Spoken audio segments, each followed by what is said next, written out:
team to confirm about this. Oh, Okay. So, hi everyone. Let me introduce myself. I'm Lavisha Basantani. I'm the head HR at DIYguru. I take care of all the trainings and placements at this institute, and we are into the EV and e-mobility training institute, as you all know about DIYguru. And today's session is about the future is electric, exploring careers in electric vehicle technology. This is the topic for the day, and we'll be starting the session within 5 minutes. Thanks for joining. And if you have any questions, if you want to interact something, if you want to have any clarifications to your doubts, you can ask in the Q&A session, that is for last 15 minutes. And apart from this, if you want to ask from me anything, you can just drop into the chat box.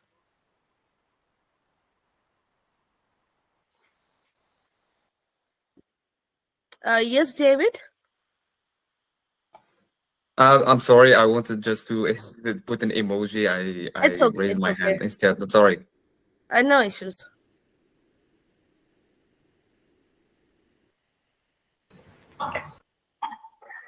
Please tell me that if this is the same what we were asked to join the webinar on retrofitting of four-wheelers. Sorry? Is this session regarding the retrofitting of four-wheelers? Is it Yes, this is yes, the it webinar? is. It Okay, is, yeah. fine. So our speaker will be joining soon, and I guess by 7:35 we'll be joining the session. Till then, can I please know from where are you guys joining today? You can drop your city, your country, your state, anything in the chat box so that I can know. I am from Delhi. Delhi is the headquarters of DIYguru, and you Hello, can ma'am. Delhi. Oh, Satyam. Hello, ma'am. Satyam, are you the same person we met in noon? I was checking the session. Yes, ma'am. Yes, ma'am. Okay, hi, nice to see you here. December, Bangalore, Pune, Bihar, Algeria, Chennai, Indore. Oh, my hometown is Indore. I'm from Indore, basically. Andhra Pradesh, Varanasi, Delhi, Hyderabad. Okay, we have students from Pan India, I guess. Very nice. Bhopal, Andhra Pradesh, Jodhpur, Uttarakhand. Okay. Nigeria. Very nice. Ma'am, Nagpur. Oh, there are so many chats I can't read even.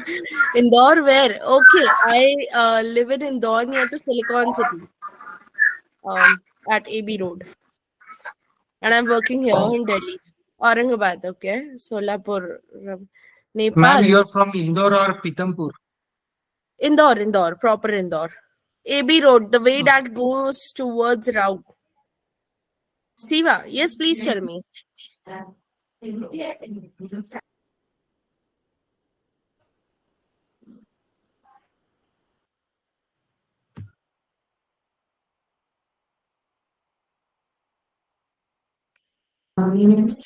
can you tell me about the procedure of placement? Procedure of placement. Okay, so the procedure of placement that we have here at the DIYguru is we bring down the opportunities for our students that is screened down by us. We either visit to the company or we discuss with the HR, and once it's done, we post the job description on our LMS portal, that is courses.diyguru.org. And from there you can access to the jobs whatsoever you are interested in. You can just apply to it. We'll be screening your resume. If your resume is having any shortcomings, like it's not good in format, or we need to change the photograph or LinkedIn URL, anything, I'll be reverting back to the mail itself, and then we'll be sharing your resume to the recruiter. They will be continuing ahead with your interviews and all. Okay, so if anyone is there from DIYguru team, do we have the speaker with us? Can I transfer the call to him?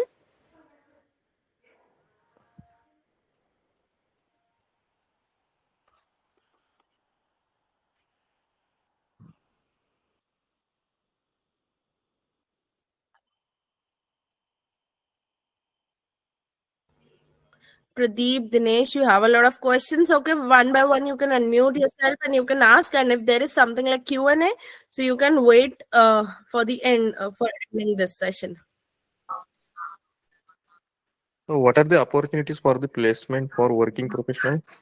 For working professionals, we also do have opportunities. The ratio you might consider between 60 to 40. 60% is for place, 60% is for freshers, and 40% is for experienced.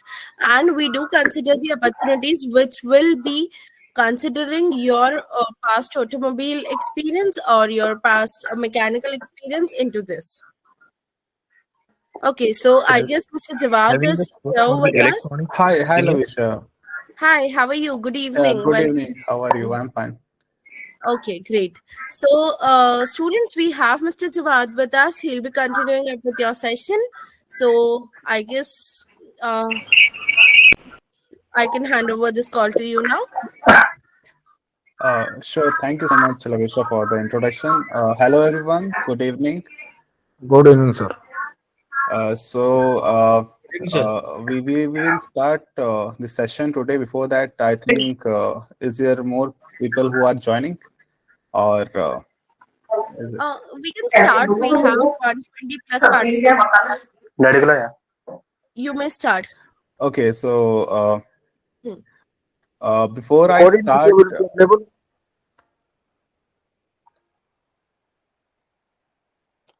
Lavisha ma'am, Yes. ma'am, recording video will be available after the completion of session. Recording is done, but is it shareable or not? That my team will discuss and will let you know. Till then, at least I guess we should start with the live session because he is here for a limited time. So I guess we should utilize it first, and then we can discuss everything into the Q&A. That would be in last 15 minutes. Yes, please. Sorry for the interruption, Mr. Jawad. Dinesh, no worry. You can connect me on LinkedIn. I can, if there is any question, I can answer you. So we start with the session today, and I will share my screen. But before that, I think all the people who have joined today's session, it is more regarding the retrofitting and about the EVs. And I think you all have the knowledge of EV basically, because if somebody is not with that, then it will be a little difficult for them to understand what exactly this this industry is. So I will share my screen and hope you will get good knowledge and good clear, I can say, the tech, what exactly it is. Sure, Rafiq, I will tell. I will tell all the things. Let me share my screen. I can tell you what exactly today's session will be about.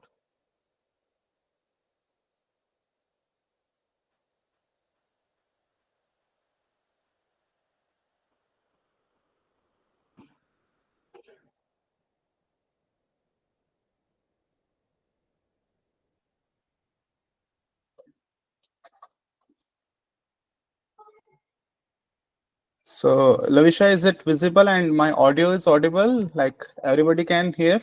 Yes, you are perfectly audible and your screen is also visible. Okay, if somebody lost me, please let me know. Maybe there is network issue. So is it visible? So I'm sharing my screen. So today's topic is about the retrofitting of the four-wheelers. And if I tell you about what exactly it is, I have to just go with the very basics. What does a basically EV mean? Everybody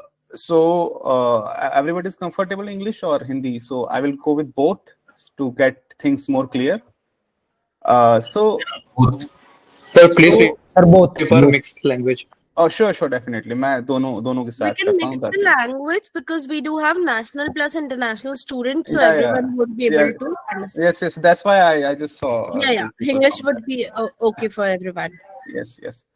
So the today's session, the content, the table for content for us today is that what does the EV basically means? What is the retrofitting? Retrofitting, how it is, come into the market, how it come into the industry. We can go with the overview of the IC engine to the electric, because retrofitting is more about the existing vehicle to converting it to electric. So that is one thing. We will go with the technical aspects, because technical aspect means how things has to go with the the motor, controller, everything, how it has to be go with the numerically, the theoretically with the vehicle, because we have the big challenge that is to convert an old petrol, diesel, even CNG car to electric. We'll go with the battery system, and this is the most challenging thing in the whole EV. Either it's a new, it's a retrofitted, it's a bike, two-wheeler. This is the most challenging part, and it's the most expensive part in the whole EV. Then we'll go with the performance and efficiency, how it perform, how the efficiency go, because the vehicle which we have to make, it is more about the performance, because hame gadi banana, it is not something which we can do it, because if you go with the you just open the YouTube and search there the how to make a petrol car to electric, you get a lot of content about this thing, but that we call a jugaad. So we have to go with all the things, how technically all these things work, how the science, how the logics work with this. So we will go with this whole system, and then the safety and regulatory consideration. And this is I can say the most crucial part, because nobody talk about this. Because what we call it कि battery, motor, controller जोड़ना उससे गाड़ी electric होगी, that is not something which we can talk about, because the safety and regulatory is the more important thing right now. Environmental impact, definitely we are talking about the EV, it is having a good environmental impact. We will just go a little more deeper in this. Cost analysis, because if we want to go with this business, this industry as a big scalable industry in the future or even currently, so what the cost analysis is, and then we'll go with the case study, that is our own the tadpole, like how we work on a one product, and that I can say, and after that the question and answer. So I think whole the table of content is clear, but before I start with this introduction and all the other topics, you have been go with the about the EV content, what exactly it is. So if I start with this thing, why we convert the IC engine vehicles to electric? This is the more important question currently. And if I talk about what exactly it means, is that every time we talk about the people, or we talk about the people who are talking, who are generally the media and everything, we're talking about the EVs.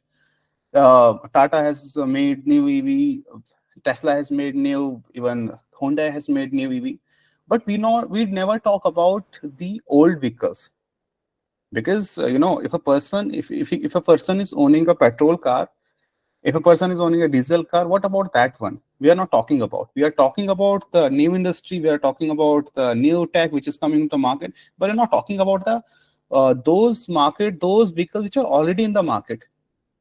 Delhi के अंदर की अगर बात करें 1 करोड़ से ज्यादा गाड़ियां हैं, तो उन 1 करोड़ गाड़ियों की हम बात ही नहीं करते हैं. That is the one point. And the other thing is the importance of reducing carbon emission, because the vehicle which is currently inside the city, अभी कोरोना में हुआ क्या था कि सारे गाड़ियां जब बंद हो गई थी, तो हमने दिल्ली और बहुत सारी सिटीज के अंदर हमने people start making pictures, and they start uploading on Instagram and Twitter that this is the clear sky, Yamuna saaf ho gayi. So carbon emission is the important part, because it plays a very big role, which will go into the next slide, and there we can see how it impact. So बात करते हैं कि IC engine vehicle को petrol electric में करने की सबसे बड़ी जो हमारे communicate in English, sir. Why you are okay. No. Yeah, we are all from South India. Okay. No issues. So we will just start with that. Why we have to convert the IC engines vehicles to electric power? Why there is a need? Because everything which is in the market, it comes with the need.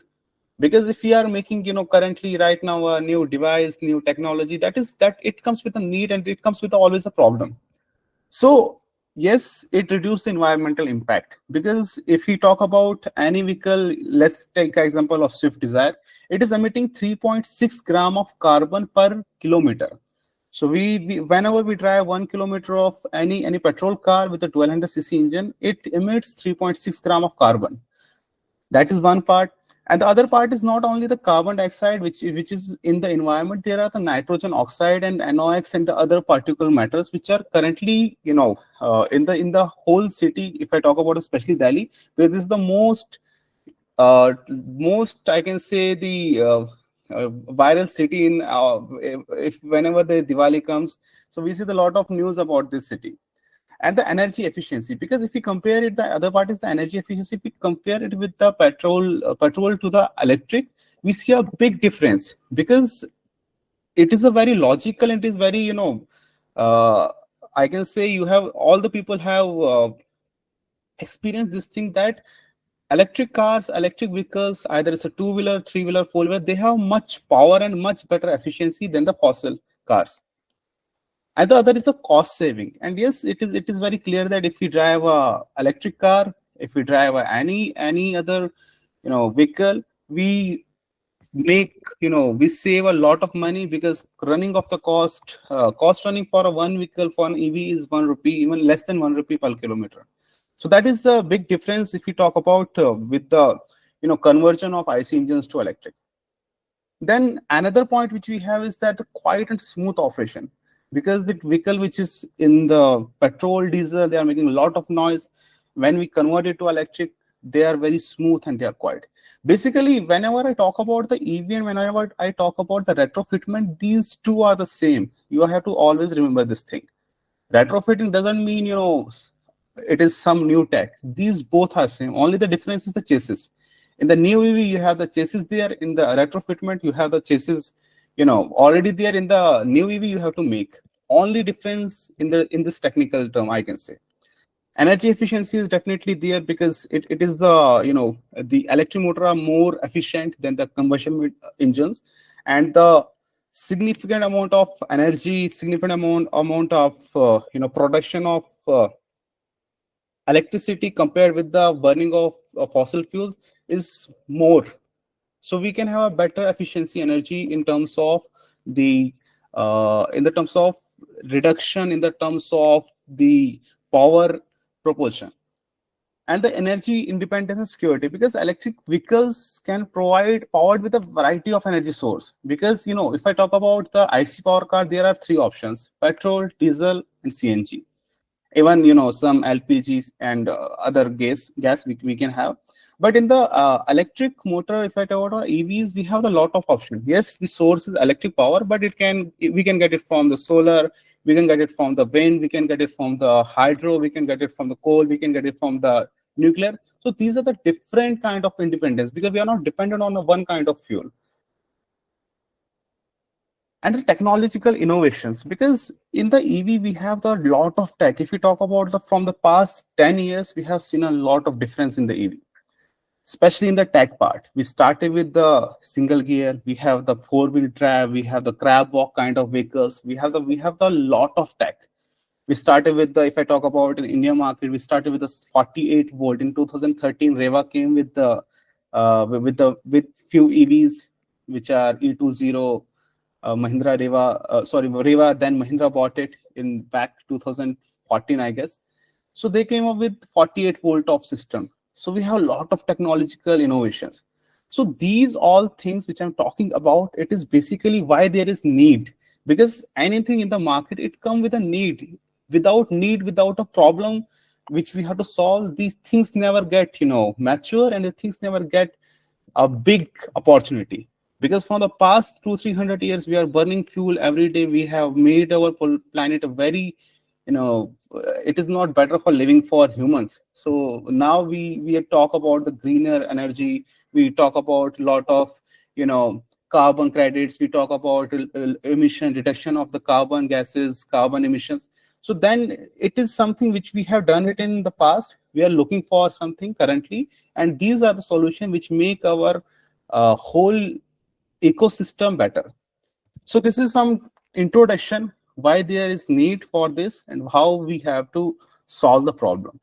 Now we come up with the IC engine overview to electric conversion. So basically how IC engine involve, what are the components inside the retrofitted vehicle, and how we can convert it to IC engine to electric. And also we will see what are the benefits of electric vehicles compared to the traditional, as I said in the past slide. So we will just go through these slides and we can know how it works. So now I have to make a electric car. Let's take example. We have to work on Honda City or any other vehicle. So first of all, what we do, I don't have to open a YouTube and I don't have to go for how to make a Honda City petrol car to electric. No, that is a jugaad. I can say that is a total jugaad solution. That is a jugaad approach. We don't have to go with that. We have to go with the proper approach. So first of all, we will do the assessment and the planning. First of all, we go with the what kind of the specific model we are looking for, how it is feasible. And the live example I can see currently is that we go with this phase where we were converted the Mercedes C-Class to electric. And that is something very challenging because there is no petrol, there is no space for the batteries. And it is very challenging because it's an all sporty vehicle. So that is something, the feasibility, the assessment, we have to go with which kind of specific vehicle model we have to go with, we have to start with. And the other thing, how we work is that the factors, the age, the conditioning, the weight and space availability for the batteries and electric component. These are the approaches basically Tadpole works. This is how Tadpole starts the things and how it go with the proper model and how it works. So when we go with this basic, like what kind of vehicle we have to convert and what kind of, what is the vehicle age, what is the condition, is it trusted, is it, the drivetrain, the tires, everything is okay, is it smooth or not, and is there a space for batteries? That's the most important thing, because we have a big challenge here is that we are working on the retrofitment, and in the retrofitment there is no space easily you will get for the batteries. If you are making a new car, there you can design the space as per your battery size, but here you have to make the design something which we can develop, which we can integrate inside the vehicle. And after that we have to determine the goals, exactly what we have to do, what we have to make from this. Because we are not talking about a college project, we are not talking about some kind of video which we can upload in the social media. We are talking about a proper business. And going to the component selection, I will just go with my what I do, what basically Tadpole do. So I started Tadpole projects in 2020, and till now we started with a vintage retrofitment. So we converted the first vintage car to electric in IIT Delhi, and after that till now we have converted 15 vintage car across the country, and also recently we have worked for the Indian Army and delivered the gypsies to them. And this is something first time in Indian Army, the one startup has given this kind of solution. We also give our solutions to national parks, and also we had a big collaboration currently with the fleet operators. And we were also a technical partner with the Action Construction to develop 30 ton of electric crane. We are not the first one in this market, but yes, I can say we are the first one who started the new industry, new approach with the good results. And we have the challenges every day, and this is I'm just talking in this session. I'm talking about how I think how Tadpole work and how we take this thing, work on a model, and how we take things very I can say the clear manner in a particular steps to make it a sustainable, viable, and scalable business. So coming back to the component selection. So component selection, after that, when you have the assessment and planning, which kind of vehicle we have to go with, and then it comes to the component selection. And there is the main important thing. You have to select an appropriate electric motor, which means there are a lot of options in the market. If I talk about the motors, if a person, many people know about the motors, but for the other people, I can just give a very small brief about the motors. A motor is basically which converts the electric power to mechanical, and there are a lot of options in the market. Usually for the electric vehicles, we go with the induction, we go with the BLDC, we go with the PMSM, and currently the SRM is in the market. So these are the latest tech which I'm talking about. Although it is a very vast project, and you can read it on Google, and you can have a better knowledge from that. So once the assessment and planning is done, we go with the motor. What kind of motor we have to use, what kind of size, what is the desired performance characteristics. So if I have to work on the Honda City, so first of all, from my mind, I have to make this Honda City either better than the petrol Honda City, or I have to make it similar to the electric Honda City.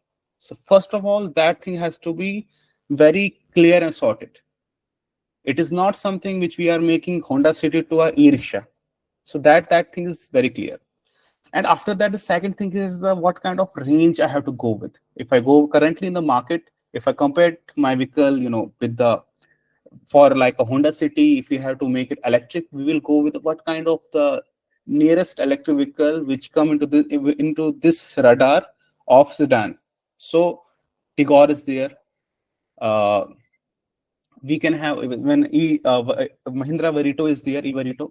So there we can have a range of 130, 160 kilometer. Like in between, we can have the range.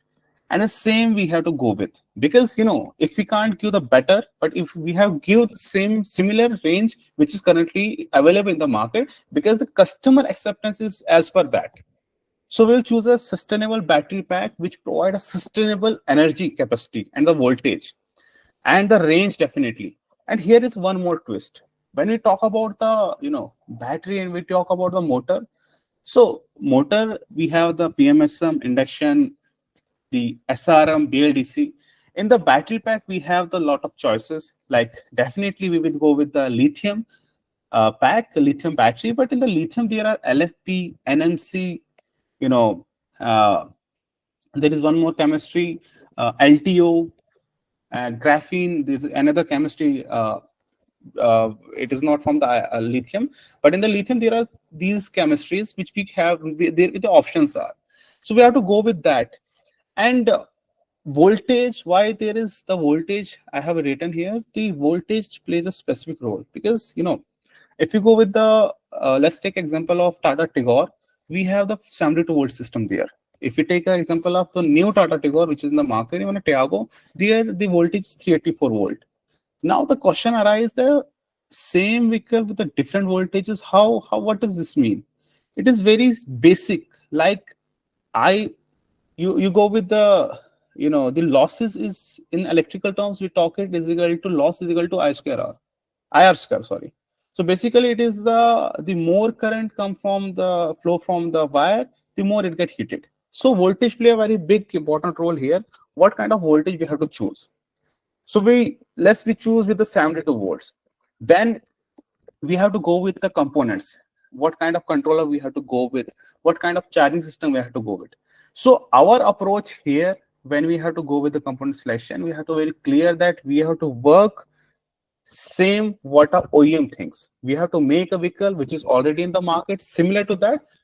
Below that, there is no sense to making a vehicle, because customer perception is something you will deliver him a brand new vehicle with that performance.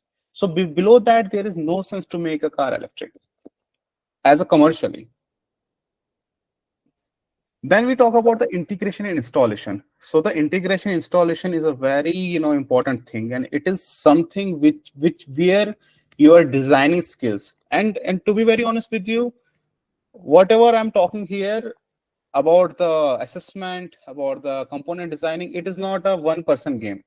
It needs a different domain of people who can work on the different parts, who can work on the different things. But yes, you can have the access and the knowledge of all the things, how it works basically. So the integration installation is basically how you can integrate motor with the gearbox. You have to run your motor, your vehicle on the same gearbox, either you have to make a new gearbox, and either you have to make the direct shaft. So in our case, in the Tadpole case, we run the vehicle currently on the manual gear, and the reason for that is that for the gypsies which we deliver to the national parks and Indian Army, there the need is that they want a 404 transmission there. So for that we use that gearbox. We integrate that gearbox in a very similar way how engine behaves. Our motor mimics that thing. So I can't share the pictures here because it is for the patent. So for that reason, I have not added the design here. But you can I can give you the idea in the upcoming slides. And about other things that chassis part, that how we have to modify the chassis, because it's a packed chassis where we have to cut, where we have to put a drivetrain, where we have to put the batteries. That is the important, very challenging part. Because let's take example that if we have to install a 23 kilowatt of battery, which means 72 volt 300 Ah. So where we can place that battery? Either we have to space there. No, there is no space. So how we can install? There the designing come. You have to go with the designing part. Where we have to place that thing. You have to go with the 3D. We have to done the 3D of the vehicle. Then in the SolidWorks and in the basic software is the SolidWorks, where we can just go where we have to exactly place. The designing is done by us, because in the market there is no batteries for the four-wheeler which you can get easily. So you have to go with a good battery player, either you have to design by yourself. Then it comes with the wiring and the control system. And this is something where every people, they just, I can say, miss this part. It is something kind of an English paper in the board exam where people think we can get, we will pass it very easily. But no, wiring and control system plays also an important role, because if the wiring is not proper, if the wiring is not as per the capacity, it will melt easily. There is a full, I can say 99% chance for a shock, and I am the victim of that shock, because there is one wire from the contractor to the controller. There we use the 16 mm wire, and logically we have to use the 70 mm wire there. So that wire melt, and I get the shock when I open that box. So that is something why I'm talking about the harness, because in harness is something when a motor is at the full peak power, when you are just drawing the full peak from that, there the motor behaves double of its capacity, and the flowing of current is at a very high rate, and you need that thing. The wiring is definitely as per the calculations what you have to go with, and it is not only for the motor, it is for the battery pack and the other subsystems, because it controls and ensures the functionality of the performance. We are talking about the EV, and the wiring is the backbone. And then it comes the most important thing which I mentioned earlier, that is safety and compliance. If you have to make now with the question arrives here that, okay, there are a lot of players in the market who talk about EVs, we make the electric car. In the YouTube, you see the lot of players, they said, okay, convert your car to electric. This is the battery, this is motor, I have done this. But when you make your vehicle to electric and you just, take it for a drive, your vehicle will get seized very easily. The reason is it has not done the compliances. Any vehicle, any kind of car, vehicle, anything, four-wheeler, two-wheeler, if it is in the Indian market, also in the other market, European market, UK market, they have to go with the safety and the compliances, which means they have to go for the homologation, the certificate part, which in India, it has been done from ARI and ICAT, and then there are a lot of other agencies also, which take a lot of money. So the vehicle you are making, it has to be as per AIS 123. You have to, follow all the ISO standards. You have to follow all the tests. You make your vehicle, you give it for the ICAT, ARI. There you have to give the 20 lakh rupees of fees per model. And then you will get a certificate that this vehicle has been certified under the ICAT and ARI. And then you can register your vehicle under the RTO. Here, most of the people fail. Because we make the car electric, for the IC engine, there are 30,000 parts.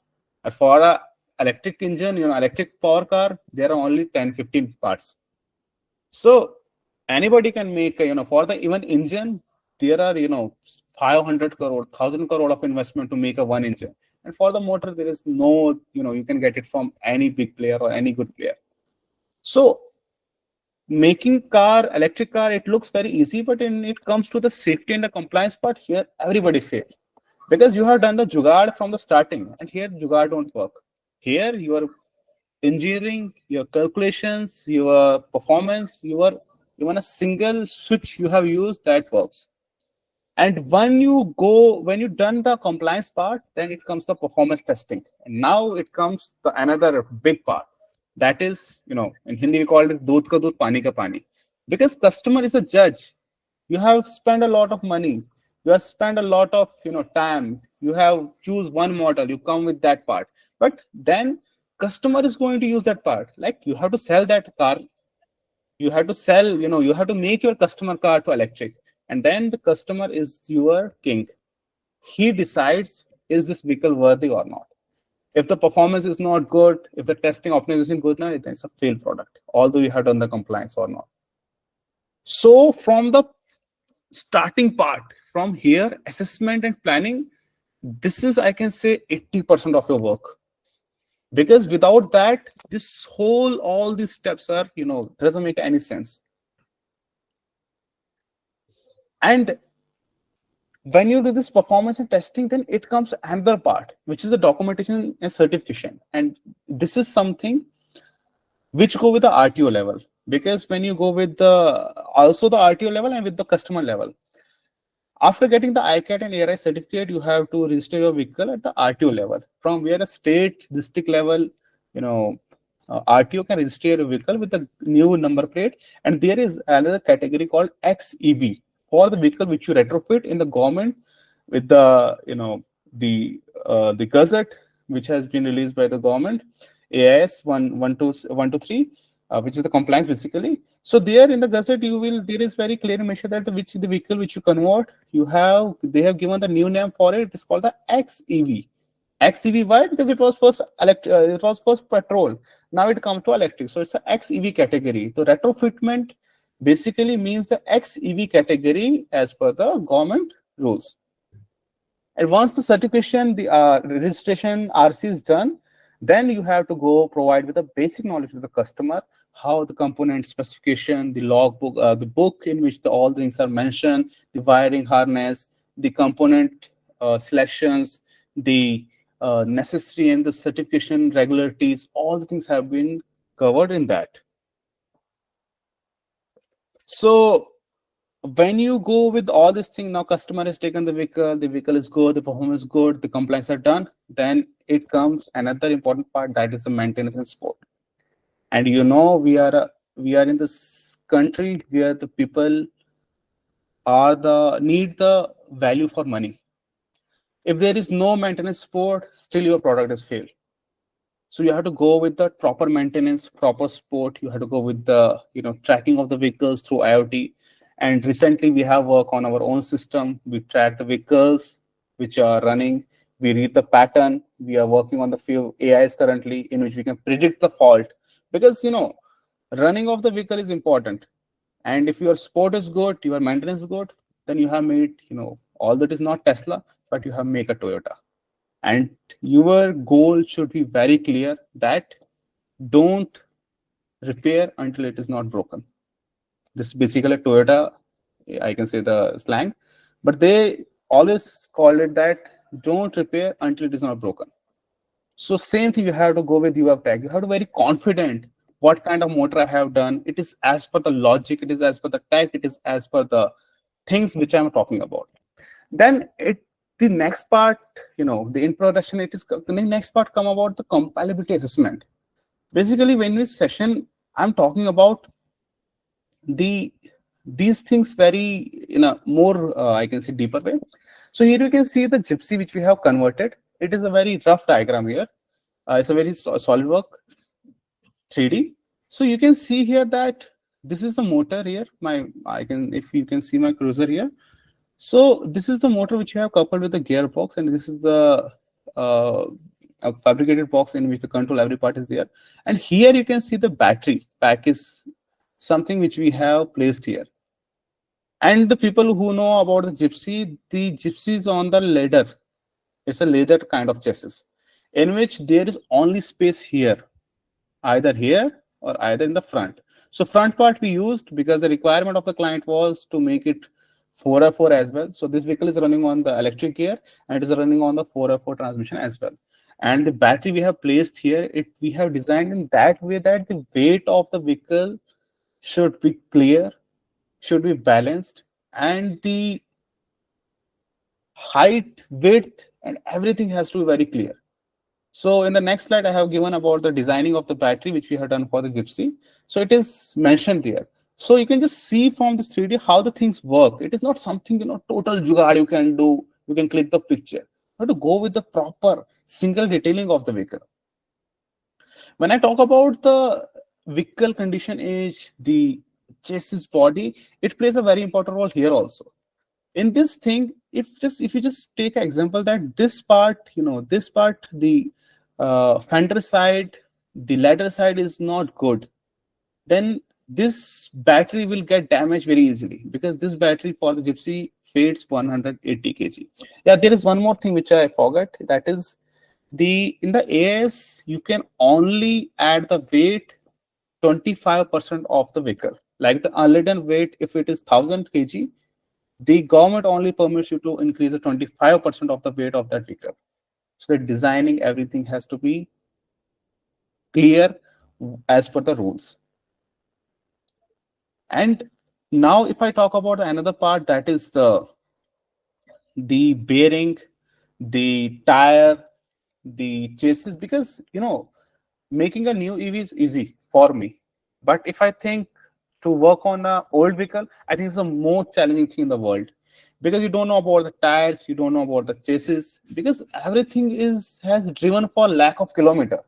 So this is the most challenging industry currently, in which we have to go with a good product and good parts.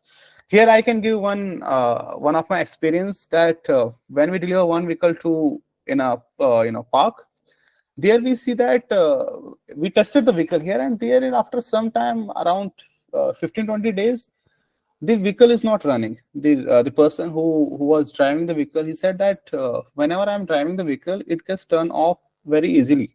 Like it is getting the battery is getting disconnected whenever I press the pedal.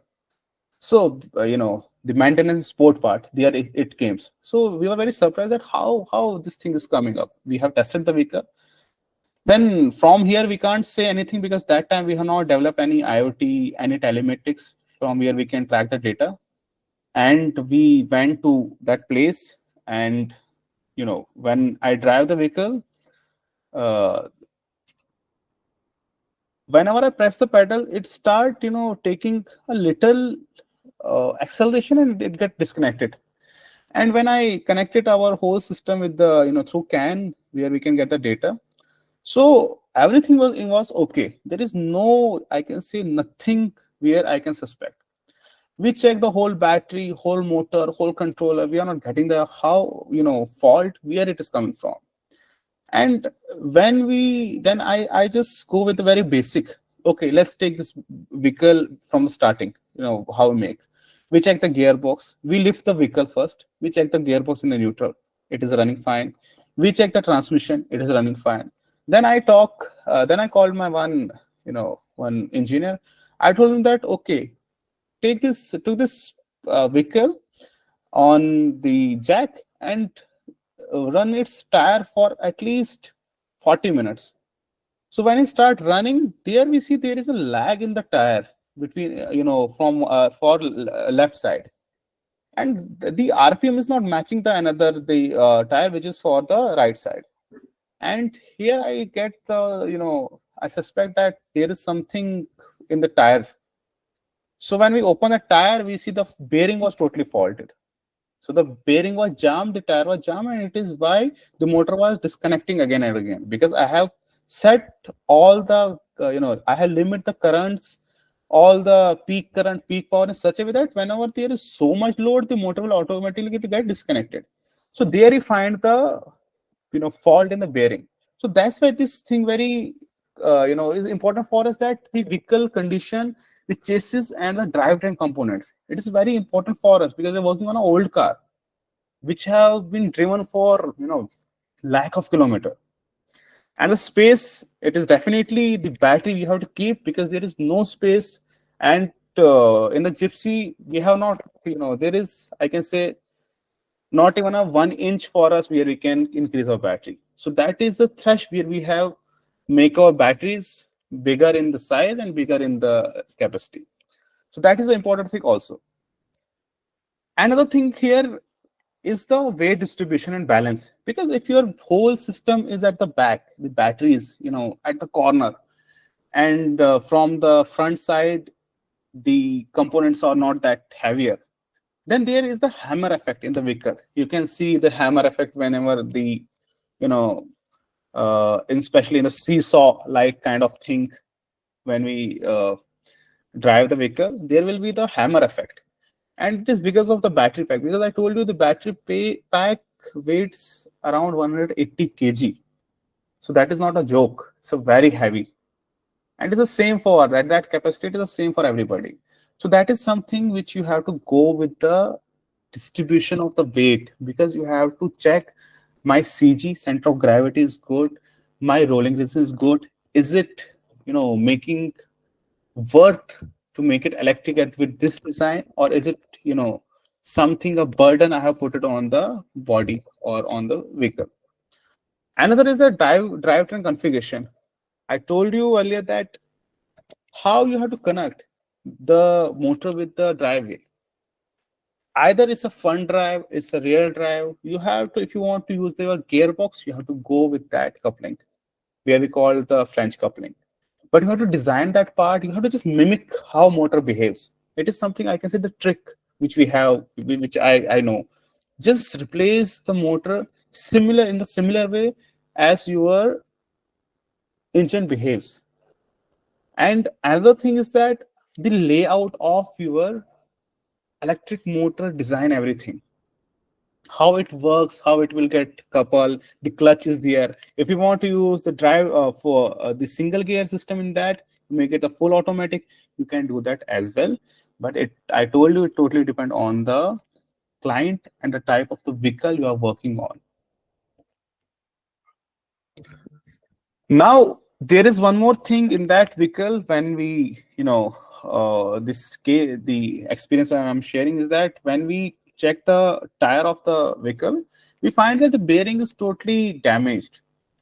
But there is one more important thing which I noticed during the data which I was tracking, that the temperature of the motor goes above the 100, and the controller temperature goes to 60 degrees Celsius, which means this vehicle is getting heated. That time we have not done any cooling system in the controller part, because we were working on a very basic. We just think, okay, it can run. But it was basically a hotter city, so the temperature is very hot. And then we find that, okay, what is happening there is that when we are driving the vehicle, in the first 40 kilometers, it is running very fine. But after that, the whole performance efficiency is down, because the controller is, making its efficiency down because of the temperature. So temperature plays very important role. So you have to go with the cooling system. We develop our one system. We install the cooling pad there in the controller and the motor. From there, the controller temperature, like especially in Delhi, there was 36 degree outside, and our our whole EV powertrain system temperature was 28 degrees Celsius at that time.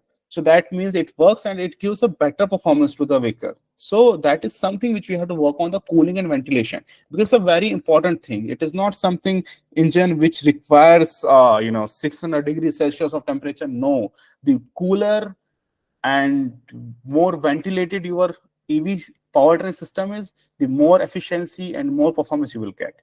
So that is the learning which we get from from our basically faults which we done in our past, but that gives us a good result. And I'm sharing my experience with you so that you can also go with these things in the similar way while designing a vehicle. And the fuse system, connector system, it plays also, I can say, very tricky role here, because generally when we go with any controller or any motor, the connectors are basically from the vendor side. From, like, if you are taking a Kirloskar motor, if you are taking any motor in the market which is meant for the EV, even for any control like Curtis, the Zappi, any controller. So the connectors are basically from the vendor side, and we never check them and we just use them. But the connector plays also an important role here. It is the same case which I, another experience. There is one vintage car which we have given in another city. So there the vehicle is not, getting started. So when I visited the site personally, there I find that the connector is broken. And why it is broken? Because it is not of the automotive grade. So connector and fuse plays very important role here. The wiring, obviously it plays, but these small things, because for that one connector which cost only 5 rupees, I have to spend a 50,000 for my flights, like spending hotel, flight, 2-3 days stay. So that cost very big for me. So there is another learning which I got from the real experience, that connectors you have to go with the automotive grade. Either your vendor is providing, but you have to check it is worth it or not.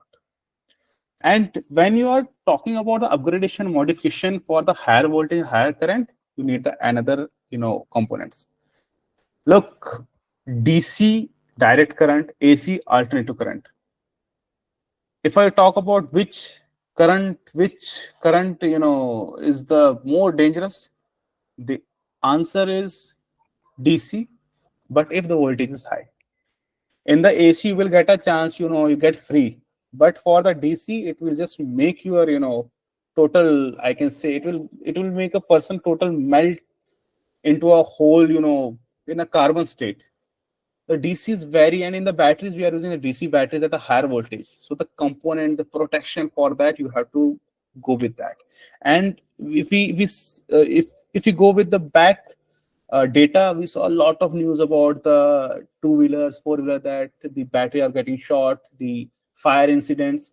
So there the BMS plays very important role. So look, in this session I'm not going with the component level, what kind of component we have to use, I'm just going with the real world challenges, the integrations, and how we had to go with this whole ecosystem. So then AIS 50048 was there for the battery. Then it comes with the 156, where you have to make your vehicle battery more better. You have to take the consideration, the cutoff temperature. You have to ensure all the safety check. The AIS which I'm talking currently, just write down all the AIS. You can get these automotive standards AIS very easily on Google Internet, and from there you can check better for your knowledge, and you can see what kind of changes the government has made. So it's a AIS 156 for the batteries currently, and earlier it was 048. You just go with that. And for the retrofitting, it's a AIS 123. So these are the AIS which you have to follow for your any vehicle. Like AIS 123, which part, sir? Part 2. So these are the standard which you have to go with, because this is some kind of a, I can say, the procedure. Like if you have to make a biryani, so the procedure is you get this kind of rice, this is a jeera, this is ilachi. So you just mix all the things in the starting. You said my biryani will, I will get the Hyderabadi biryani. So that is not the way you have to go with. So this is the similar way for the automotive standards which you have to follow. What kind of wire, what kind of sockets, what kind of switches, the battery, the motor, what kind of test I have to go with. These AIS clearly mention all these parts. So the cost benefit analysis, definitely we have to, I will talk about this in the next slide also, what kind of things we have to go for, because we are talking about a tech, but we're not talking about the money, because whole science, you can be a good engineer, you can be a good designer, but if your product is not hitting the roads, if it is not available on the road, if people are not liking it, then it's a total failure. Either you make a rocket. So let's now take the motor selection part. How we have to go with the, what kind of motor. Many people think about what kind of motor we have to choose, because I told you that there are a lot of options in the market. There are, I can say, the PMSM, PLDC, induction. So if you go with the earlier in the starting, we find that induction motor everybody use. Why? The tech is mature. And look, just remember this thing, always go with the mature thing for your full-fledged product. If somebody is doing R&D, if somebody is saying, I'm making this motor, even That motor is, available in the market, and he is saying that I'm making this motor. Don't take it. Either you will have not tested, either the person is not available in the market, either his service support, either his, product quality and life cycle is good. Never go for that. So in the starting, even currently, many people go with the induction motor because the performance, it is a rugged motor. There are no magnets inside, and it is something which people want because it is a mature tech basically. But then we talk about the PMSM, in which the magnets are there. And the difference between the induction and PMSM, if I talk about in the terms of EVs, for the PMSM, why we choose the PMSM? First is that it is having a better torque. PMSM motors are having a better torque than the induction. Another is that it is having a better efficiency. So efficiency means it is 90 to 93% efficient, and induction is 85, 88. So in the electrical, 1% efficiency makes a big difference. And the another part is that the efficiency I talk about, the torque I talk about, the controllability. PMSM motor we can control very easily. For the induction, it is difficult. And the twist here is that the controller for the PMSM is cheaper, and the controller for the induction is costlier. If we go with the example, if induction motor like a 15 kilowatt of motor cost 50,000 rupees, and the 15 kilowatt of PMSM motor cost 80,000 rupees, and the controller for the induction motor cost 1 lakh rupees, and the controller cost for the PMSM cost only 25,000, 35, 40 maximum. So this is something which is in the price side, but yes, PMSM is having a better torque, better efficiency, and better we can control that. But the only demerit in the PMSM is that it uses the magnets, in which makes a one more, I can say, a warning here, is that when I talk about that, when we visited the place, we find that the control motor temperature is 100 degrees Celsius. When the magnet goes above the 100 degrees Celsius, your magnet will get demagnetized, which means the power is totally dropped. So for that, we have to go with the cooling part. So I have to make my whole vehicles ventilated. We have to add the cooling so that our temperature range is within that radar, where we can control, where we can make our shell life better, and where we can take a better efficiency and performance from the motor. So for 100 degrees Celsius in the PMSM motor, the magnets are okay, but after that, it is something which the heat will demagnetize a magnet. And in the induction, there are no magnet, then there is no worry for that.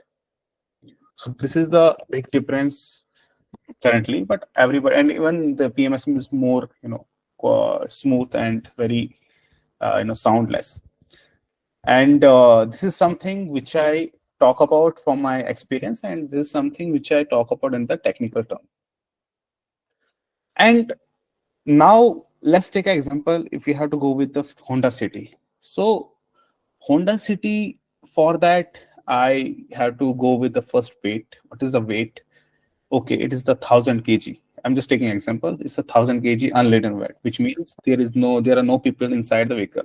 So that is unladen. And GVW means gross vehicle weight, in which we kept the 5% and we just calculate the weight. But basically, it is given by the company by their side. So we have to first go with, when we talk about the motor, how to choose a motor, we have to go with basically the factor weight, then the desired acceleration. Because I told you that, okay, I want the acceleration of I started my career from a college project where I made a first electric car. It was where I kept the electric rickshaw motor back in 2019. But believe me, the acceleration was too bad. Like it was just slowly to start running, but the top speed goes to 60 km/h, but acceleration was not good. So the desired acceleration. And the good part about the EVs are that the acceleration is better than the IC. So you have seen a lot of videos where the Tesla truck is beating the Porsche, and a lot of better EVs are coming with the better acceleration. So the acceleration in the EVs are really good rather than the petrol diesel car. So you have to go with the desired acceleration. So 0 to 100 or 0 to 60, basically we talk about, I need it in 8 seconds. So that you have in your mind.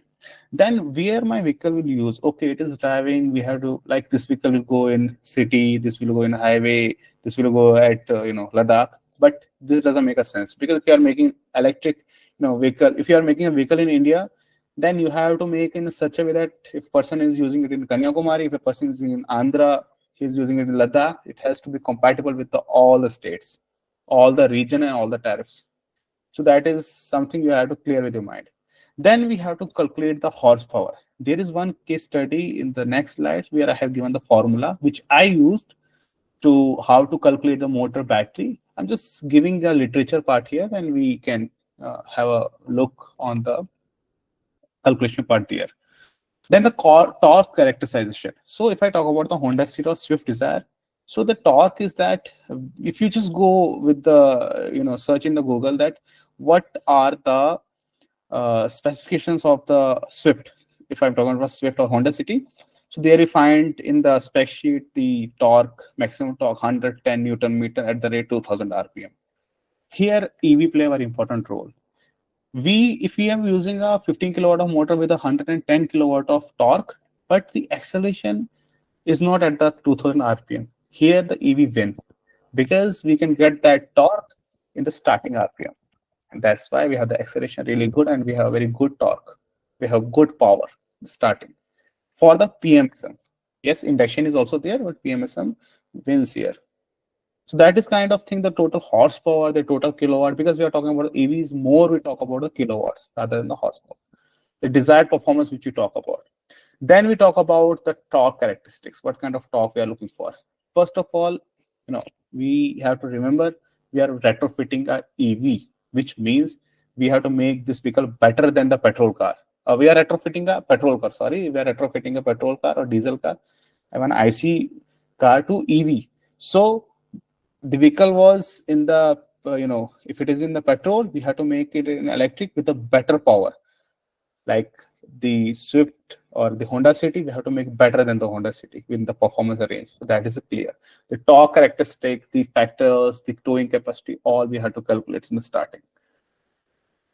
And yes, there is one more point. I will just ask this point at the end because I want to know from you in the question answer round. So basically, you know about this part or not. So then the form factors. The form factor basically the engine, the vehicle is designed as per the engine, where we have to place the engine, where we have to place the petrol tank. It is designed basically in that. Now, we are putting a soul into that body. Like it is basically a transplant of heart, kidney, liver in a old body. So we have to just go with that, considering those factors. Okay, this is the engine compartment. We have taken it outside. Here we can use a motor. What are the space we have to go with?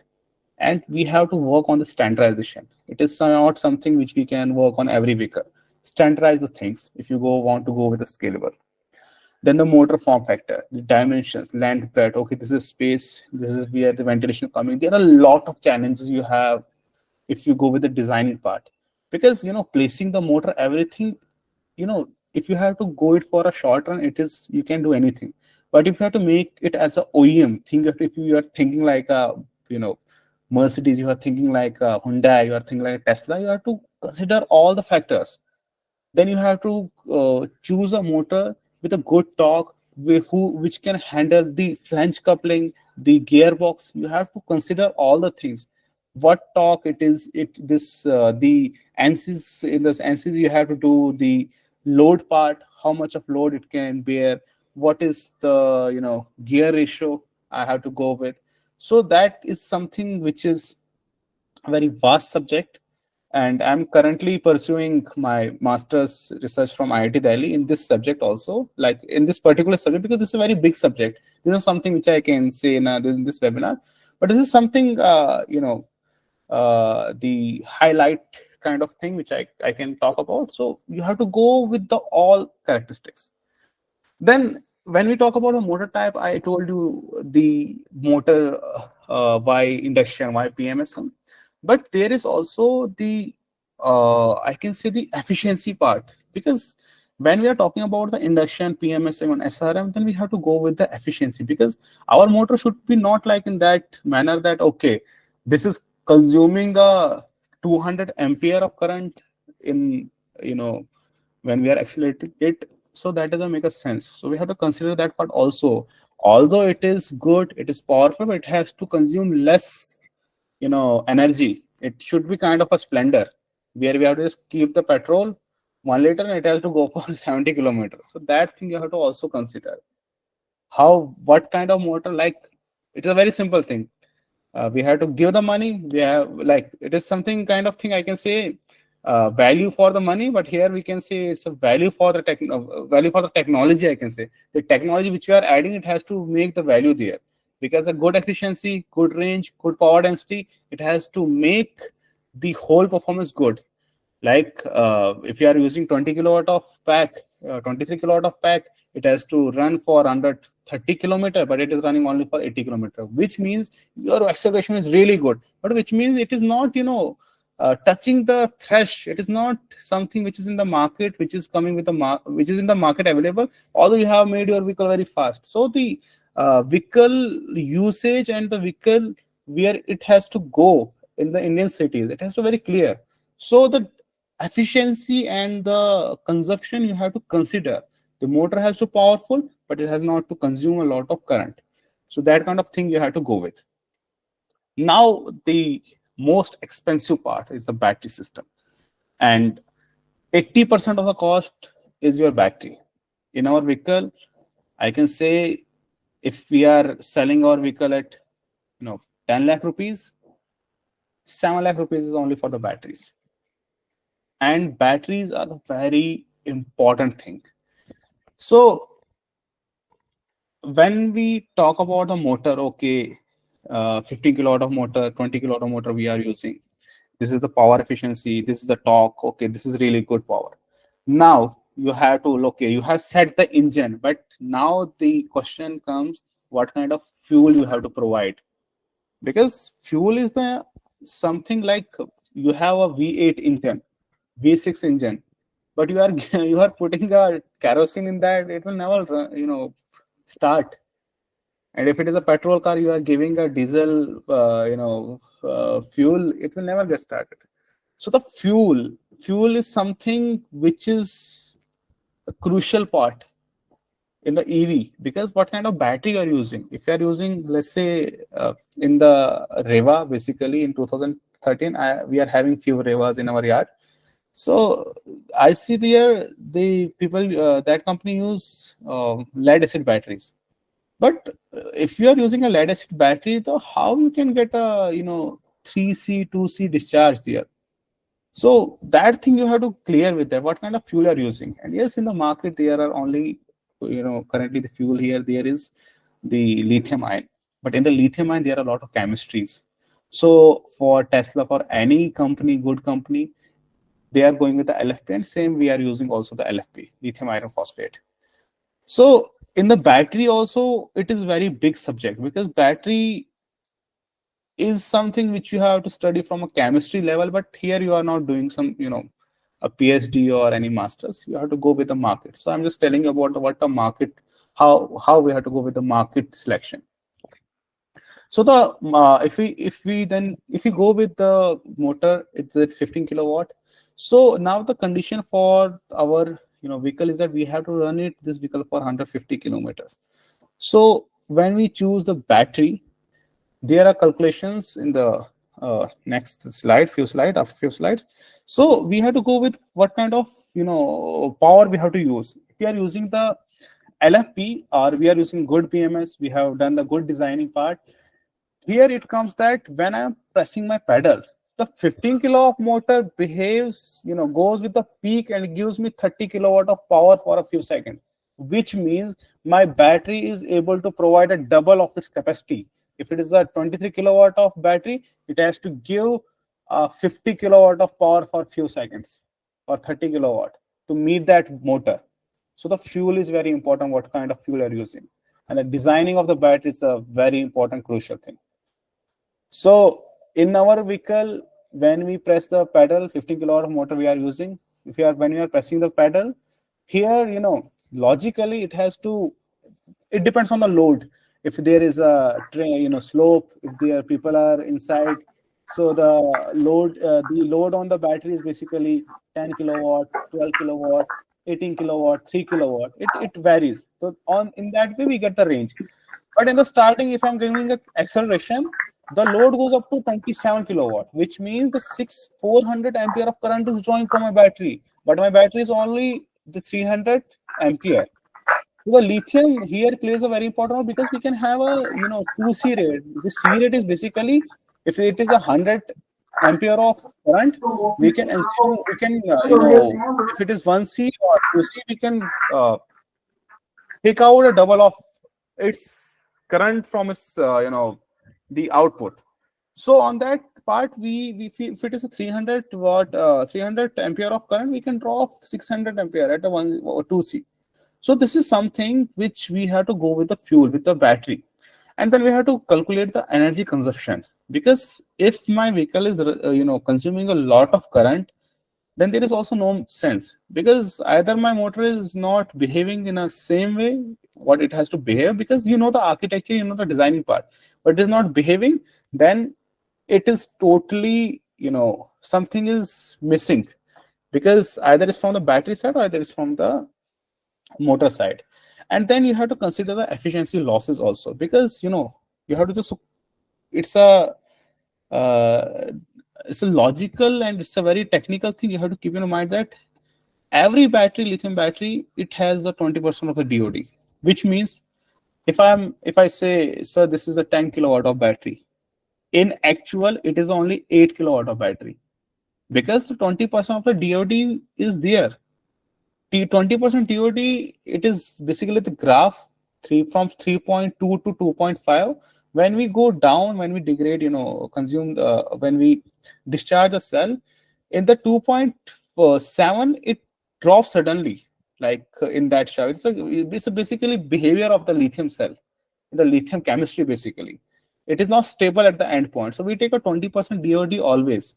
So whatever you are having, if somebody is saying that this is 3 kilowatt of pack, calculate the 20% DOD there. It is not the same 20% you are getting there.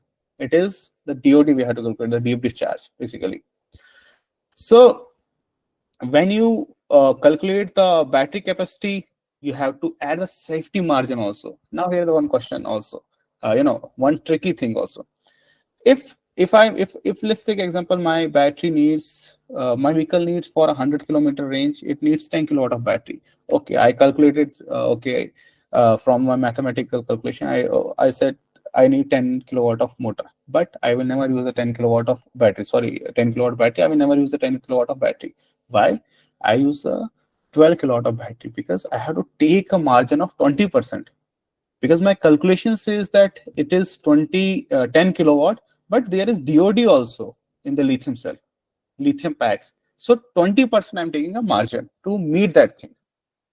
So in all the battery which you see in the Tigor, Verito, anywhere, if they say 23 kilowatt of battery, always calculate the 20% DOD there. And after that, then again AIS 156, the AIS 58, you have to go with, you have to see what are the safety precautions, what are the measures which government has mentioned in the automotive standard. We have to follow that. We have to choose a very particular BMS, because BMS is the most sensitive thing in the battery, because if you are choosing a wrong BMS, your battery will get fired easily, you will not get a proper output. So the BMS is very important. The designing of the battery is very important, and that is something which you has to consider in your mind. Here is the one example, like if the vehicle consumption is 250 watt-hour per miles, and the desired range we need is the 200 miles, and the efficiency loss is 15%. And sorry, I forgot one more point here, is that when you are calculating 20% DOD, but there is the losses also in your vehicle.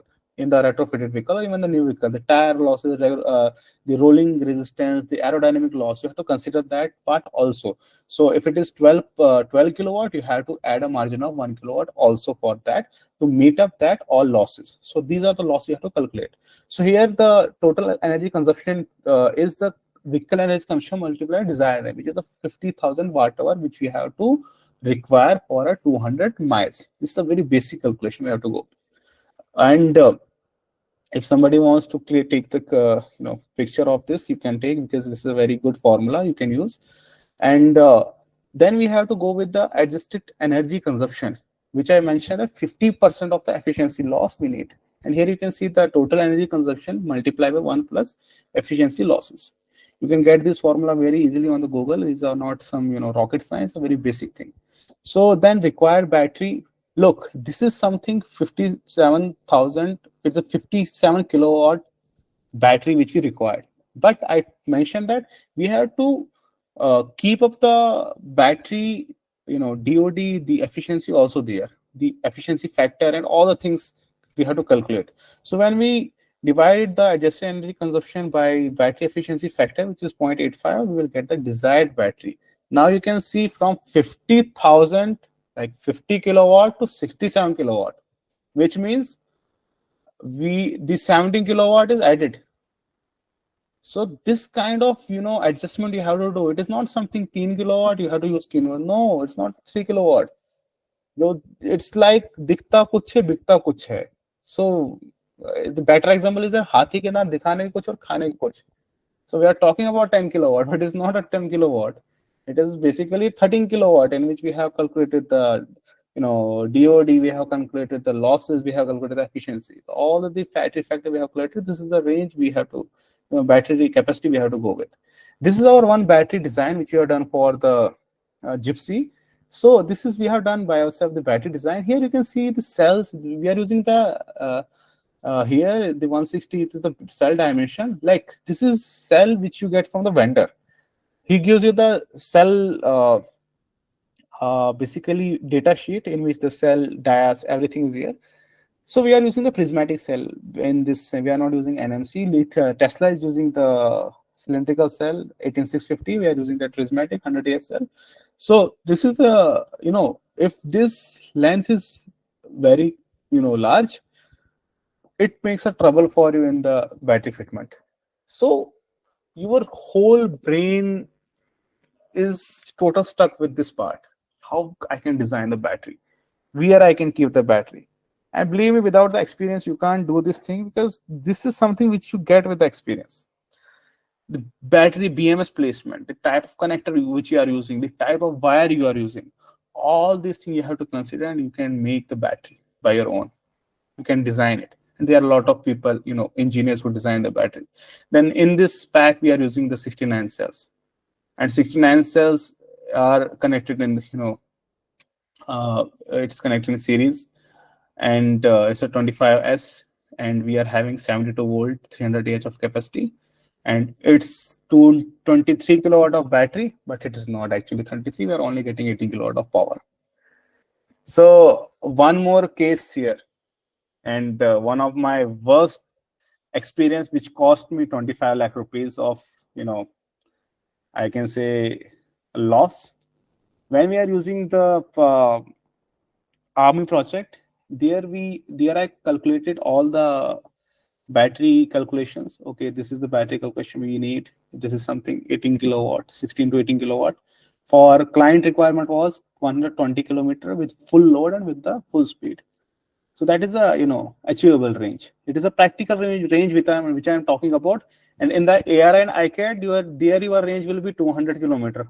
So even if it is you are buying any two-wheeler, three-wheeler, they always mention 200 kilometer range. There is STAR and ARI, ICAT, they have mentioned. So that is the lab report.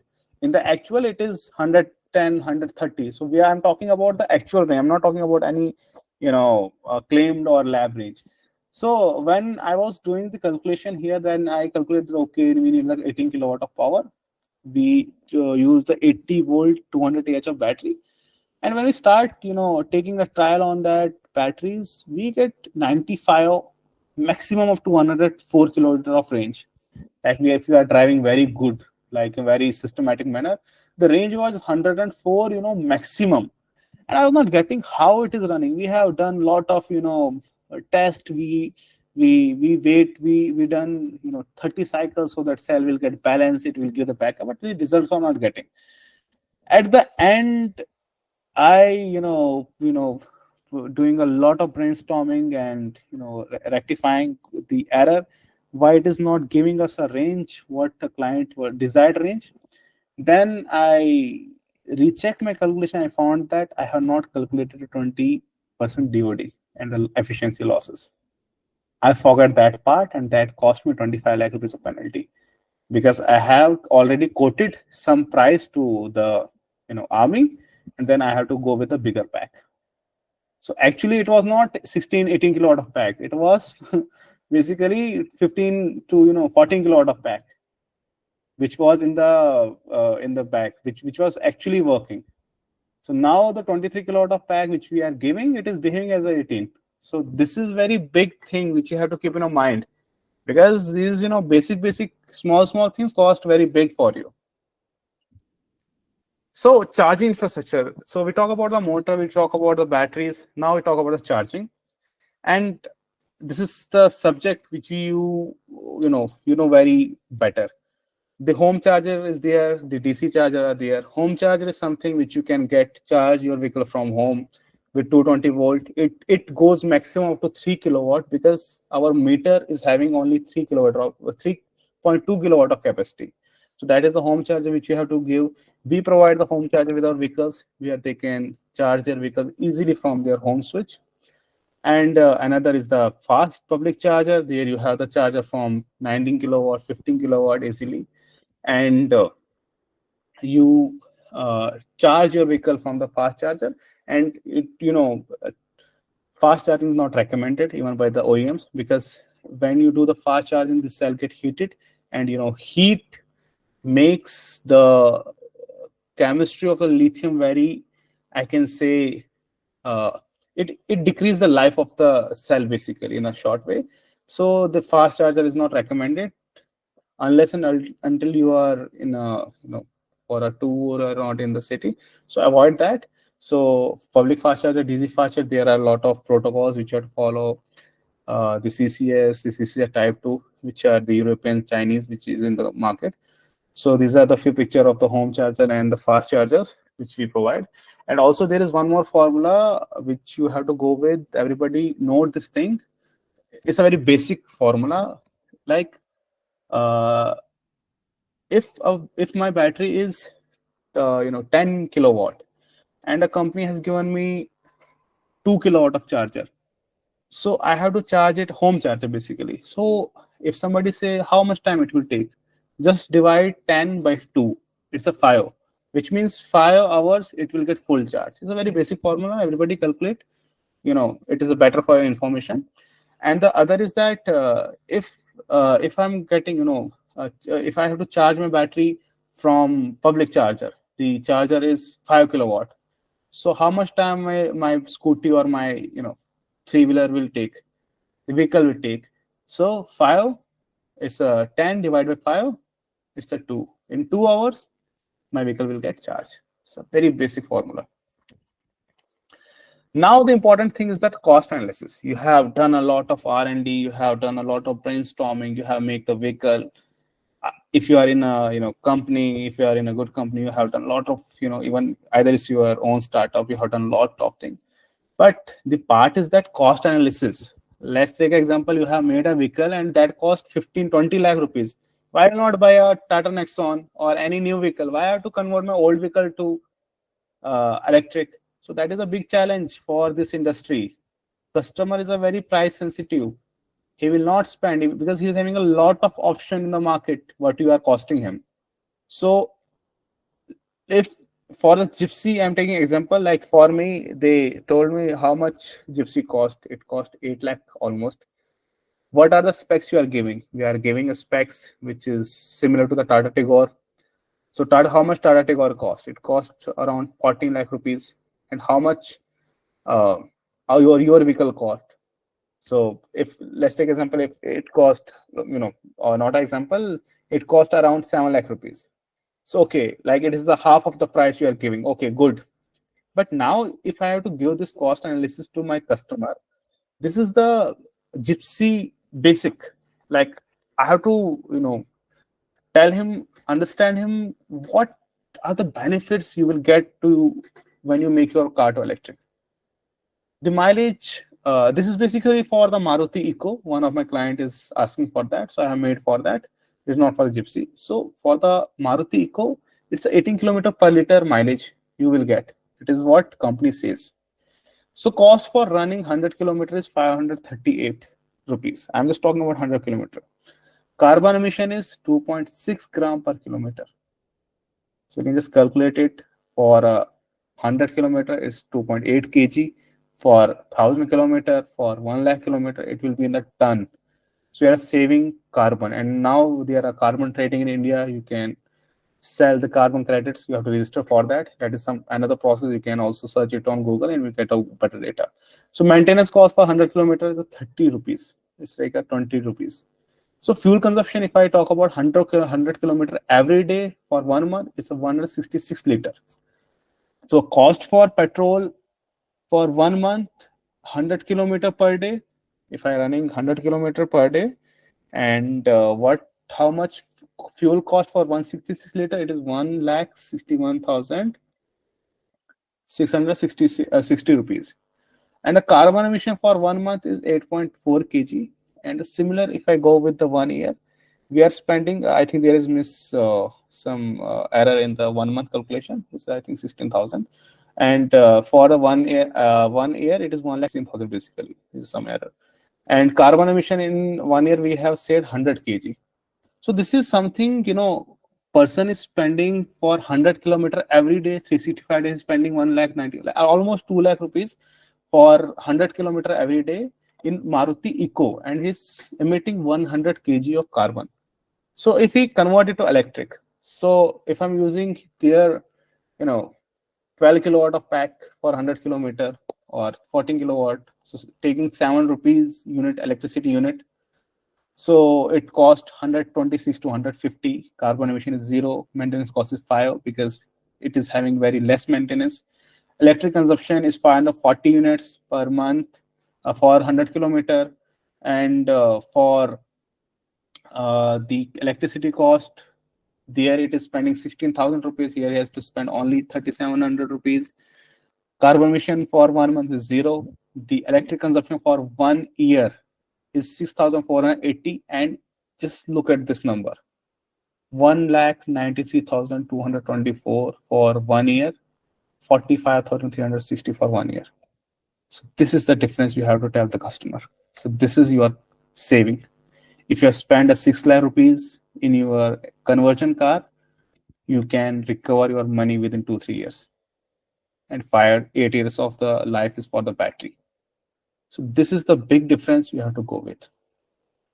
So now the end part of our today's session is a case study. So this is Ace Electric Crane, where we are the technical partner for this. And the challenge for that, this is basically, it's a F-150 action construction equipment. You can see this in the website. So it's basically in the petrol version. So we got opportunity to, I got opportunity to meet with the owner of the company, who said that we are working on this, and if you can work on this for the consultation, being a technical partner. So we start working on this crane. So here in this crane, it is basically a diesel crane. So they said that what you are doing, replace it in here, but with a big scale. So basically this crane is retrofitted, but it's a OEM product. Like it is similar way. I told you in the starting that new vehicle, old vehicle, new EV, retrofit EV, it's the same. Only chassis makes a difference. So we went to factory where these cranes they manufacture. It's in the Faridabad, Palwal. So they pull out the engine, diesel engine. They said, now you make it electric. Tell us how we can make, and their team, and it took 1 year for us to brainstorm. The challenge for this crane was the powertrain, battery, load capacity, duty cycle, gradability, compliance, charging cycle. Powertrain, first of all, big issue because it's a 4x4. Second, battery, because it is not something, 10, 20 kilowatt you required. Load capacity is 30 ton. This whole crane is, 15 ton and it lifts 15 ton. The, customer requirement is very clear. 15 ton, it will, lift. Total capacity is 30 ton. Duty cycle. What is duty cycle? In the construction vehicles, their mileage is not something we require. We count, their duty cycle is count. Okay, it counts for 12, 13 hours of duty cycle. Gradability, because it will not, it is not something which will run on a highway. It has to go with the off-road, it has to go in a very different terrain. So gradability there.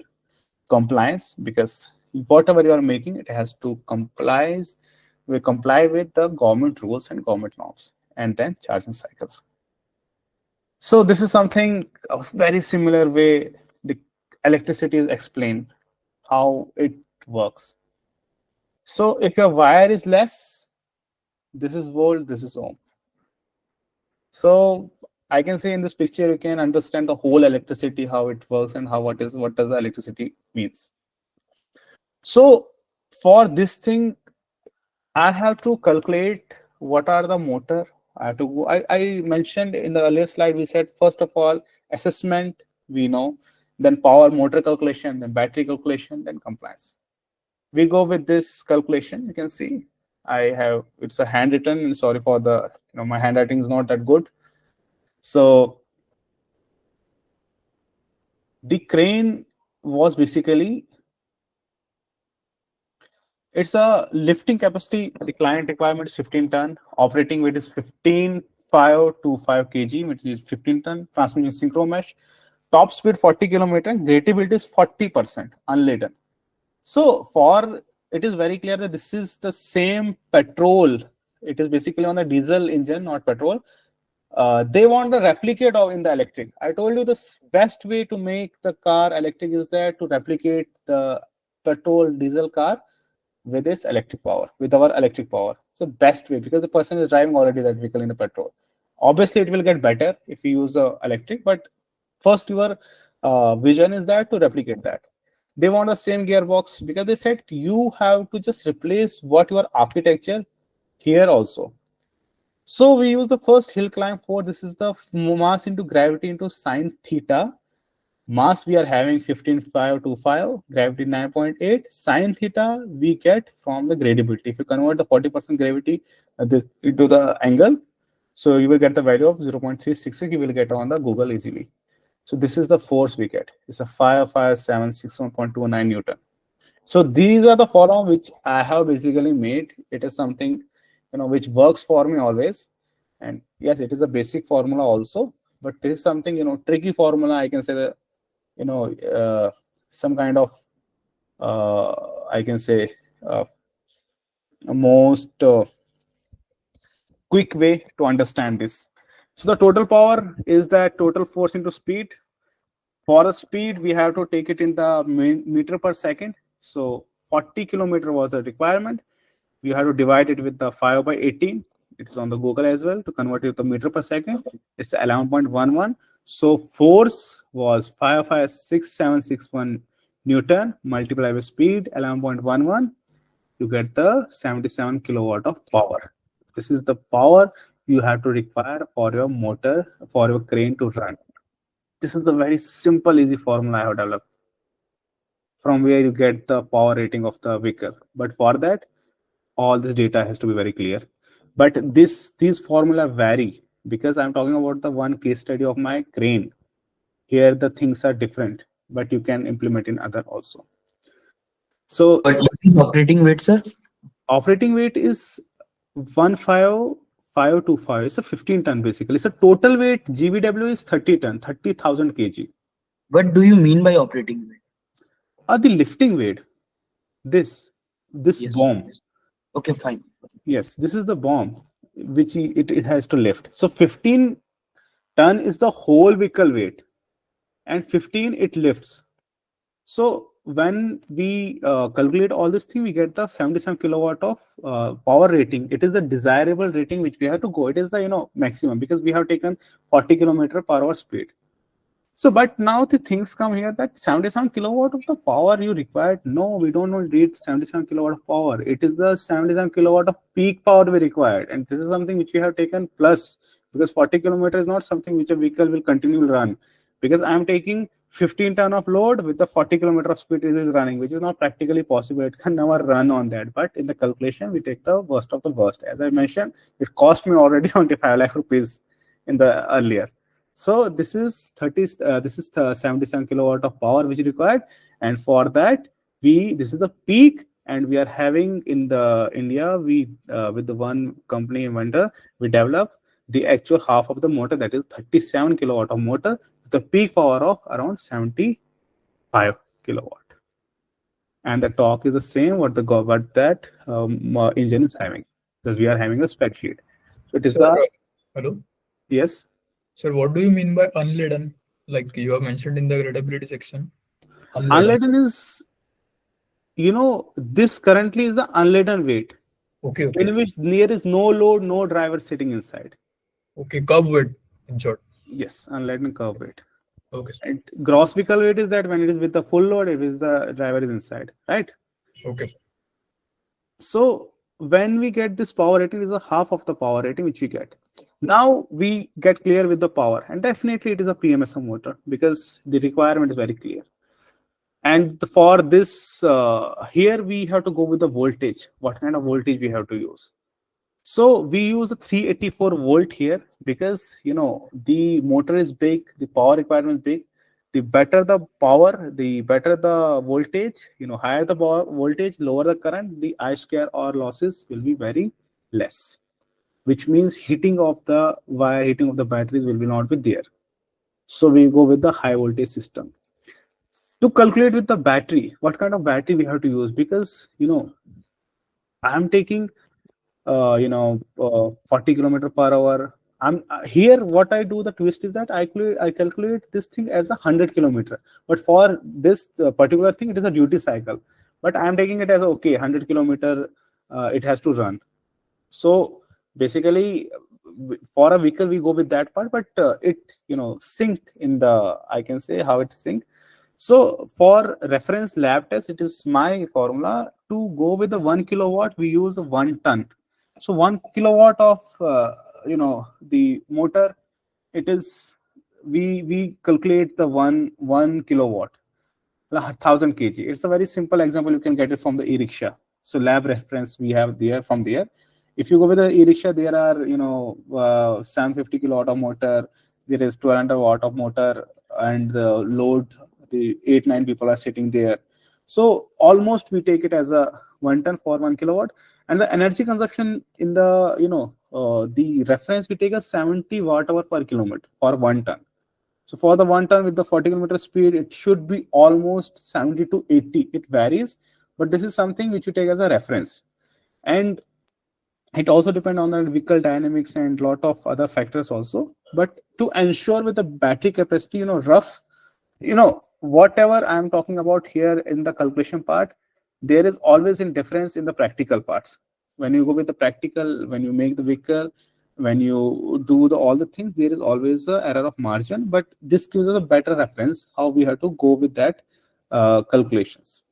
So if I talking about the weight 15 ton, gross weight 30 ton, I have written the 23. Just wait. It's 30 ton.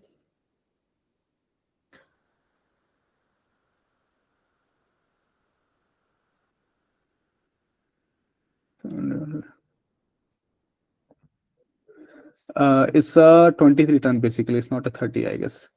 So here this is so it's a 15 ton, and the lifting capacity is not 15 ton. It's something I think around 11 ton. So that makes 23 ton. So if you take it to 30 also, so you have to multiply 70 into 30, because I mentioned here that we take 70 watt-hour per 1 ton. So it's basically 70 watt-hour you have to multiply with the 23, either we take it 30, but for the 40 kilometer per hour. So we are just taking currently, assuming it is not any kind of crane, we are just assuming it as a vehicle, electric vehicle. So for that we are doing calculation. So for 100 kilometer running at 40 kilometer, we have to just multiply the value which we get it from here to the kilometer. There we get the kilowatt hour of the battery consumption, and taking 20% DOD in that, it is a 193 kilowatt. It's not km, it's a kilowatt hour, which required the battery for running this vehicle for 3 hours with the 40 kilometer speed to 100 kilometer. But that is not something in the crane, because here we need the duty cycle. So what does basically this means? And the battery which we use in this vehicle is the same. It's a 150 kilowatt hour battery which we used. So the calculation, this formula which I mentioned here, it was almost the same, because I have taken a lot of margin of error here. I have taken the 43 kilowatt hour more, because there are a lot of things which it is basically a rough formula which we are using, but there are better. It depends on the type of gear, type of wheelbase. Lot of things are inside which you have to go with the very at every single step you have to calculate. But these are some kind of check your the assumption, they check your motor, what kind of motor you're using. So this is the photo when we start working on it. This is during the launch, is the owner of the company. So when it was launched, but there are a lot of challenges in this crane. So in this crane, when we made this crane, this is the motor was accurate, the power rating was accurate, which we made. The battery was also there. Now, if you know that in this crane there is 5 ton of weight which is installed here. It is in the form of iron dust and also iron part here in the petrol one. Here you can see this is the petrol one, diesel one. I'm again saying here it is engine which we have removed. So in this vehicle here, the company uses the 5 ton of the iron dust and iron, the load basically, to ensure that when it lifts the 15 ton of weight, or 10, sorry, it's not 15, it's 10, 11 ton of weight, it will get balanced. Otherwise, what happens that if it lifts the weight, there is no weight here, it will get down from this side. So they always keep the weight here. In this battery, now we have the issue here that the cost analysis. Now we calculate that, okay, if we are using 150 kilowatt hour of battery in this crane, it costs only 25 to 30 lakh rupees for the battery. So how it can be achievable? Because this crane which is available in the market with 18-20 lakh rupees, it costs 40 lakh rupees, and there is no sense to buy this motor crane. Then we keep brainstorm, and we come to conclusion that we will use the lead acid batteries here. We use the Excite batteries, which is giving us same power but not a normal batteries, lead acid battery with a good grade. So the batteries, for the graphene batteries, what the issue is that they are very bulky, they are having very big weight. Lithium is not having that weight. So that weight, blessing in the disguise basically, that weight we use as a counterweight here. So it provides the power, but it also provides the counter. Otherwise, we have to use a 5 ton of iron to ensure the management of weight balancing of the crane. So that battery gives us the counterweight also, and make the price half of the from the lithium. So this is the thing which we have. Then this, I don't know what is the cost of this, but that makes a very big difference in this whole crane. And here also we see the challenges such as that the vehicle is not running at 30 kilometer per hour speed, like basically 40 I'm talking about, but it is 25 kilometer per hour which they permit to this crane. And we see that there is heating issue again and again. Then we work on the compressor side to ensure is all hydraulic system, because all the things are running from the engine, we couple it with the motor. And most amazing thing, what an innovative thing we develop in this crane is that only a single motor is running the vehicle, running this boom also. So here is the one compressor which hydraulic, or not compressor, hydraulic, which run this crane boom. So one single motor is doing all this thing. So this is the innovation, this is the tech which is developed in the total in India, and this is how we have to solve the problem. So this was the one case study which we work on, and this is successfully launched by Shri Nitin Gadkari ji last year. And this is something product which we are very proud of, and we have learned a lot of things from this. We are implementing something bigger in the future also, but from oldest vintage car which we have done in 1916, that we make to electric, and that is running very smoothly and fine today also. And the another biggest 30,000, 400 kg was that vehicle weight, and this is a 30,000 kg. We started from that, and we are continuously going, but this is something the achievable we have got. So the approach is very clear. You have to just go with the assessment, you have to go with the planning, the power rating, the particular motor, the particular the choice of the frame, and you have to just go with logical what we have to exactly client need from us. Otherwise, what happens is that we become the Elon Musk, we become the some kind of scientist. We start saying, okay, we can do this, we can do that. No, see what a client need, see how much this vehicle can go up to, see how kind of things we can use, the cost benefits, the cost analysis to the user, and how we can this thing scalable. This is not, and we are having in the retrofitment, there is 18% tax. For the new EV, there is only 5% tax. So one challenge is there. And for the retrofitment, people see this industry as a purani gaadiyan hai, it's a scrap kind of market, but no, it's a $70 billion of market. It's a very big market, but only challenge is that we are not working very clearly. But we are getting results. But yes, if the people come with these solutions, with this approach, they can definitely have. So if you want to connect with me, you can just scan the code. It's a LinkedIn code. You can connect with here. And I close my screen and come to the question answer round. So scan this. If you want to connect, I am closing my screen and coming to the screen. Hello. Yeah, sir. Sir, can I get your mail ID or number? I can't provide you my number, but I can definitely give you a reply on LinkedIn. So if you are having the link here, you can scan this code. I will get here. Actually, you are not able to scan it. Just search I will just write in here my name. I will share you my email in the chat box. So I hope this session is very helpful, because this subject is not something which I can tell you in a 1 hour or 2 hour. It took me around 3 to 4 years to just learn, I can say 10% of about the EVs, but it's a very big subject, it's a very vast subject, and everybody has to study by their own. I can just give you the highlights what this engineering is, and let's sorry to interrupt. Yeah, please. I have a question here. Yeah, sure, please.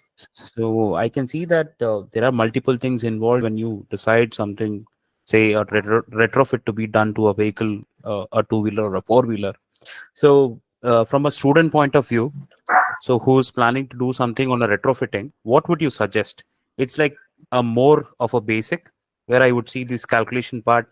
Once you understand the requirement from the customer, and you're going to see what is the ROI on, say, converting this retrofit.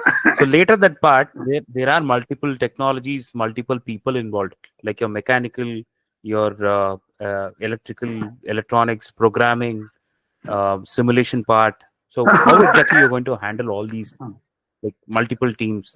There I'm not able to understand. Like if a student would like to get into a retrofit, where exactly he can focus?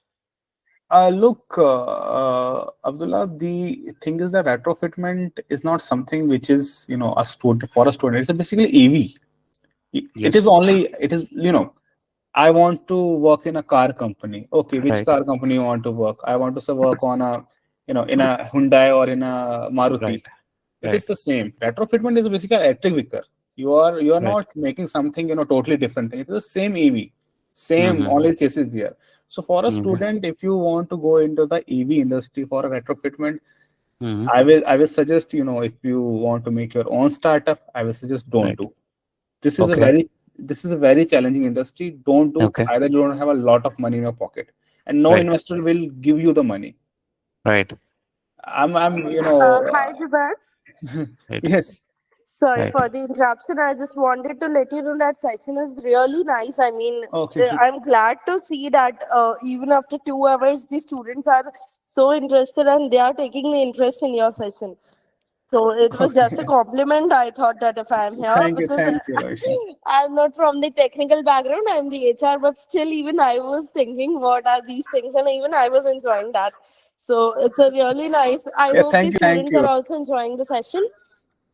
Yeah, I hope everybody. I'm not good in explaining, but I try my best because it was really lovely session, and I just came to check, and I was like, "Yo, students are still here and they are participating even."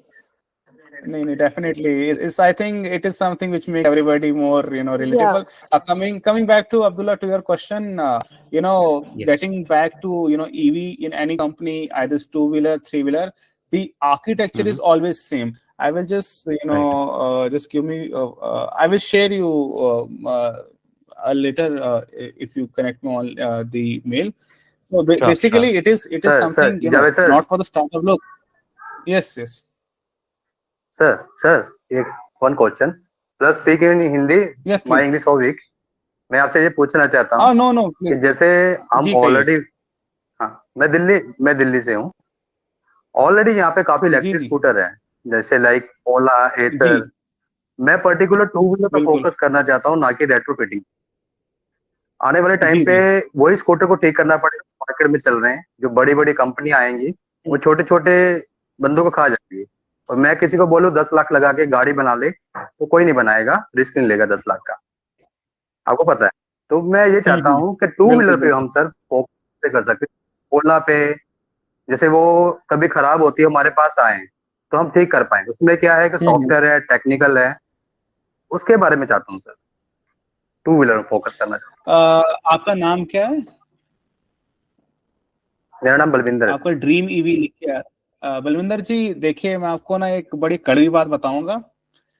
अगर मेरी bike है, मेरा customer आपके पास क्यों service के लिए आए?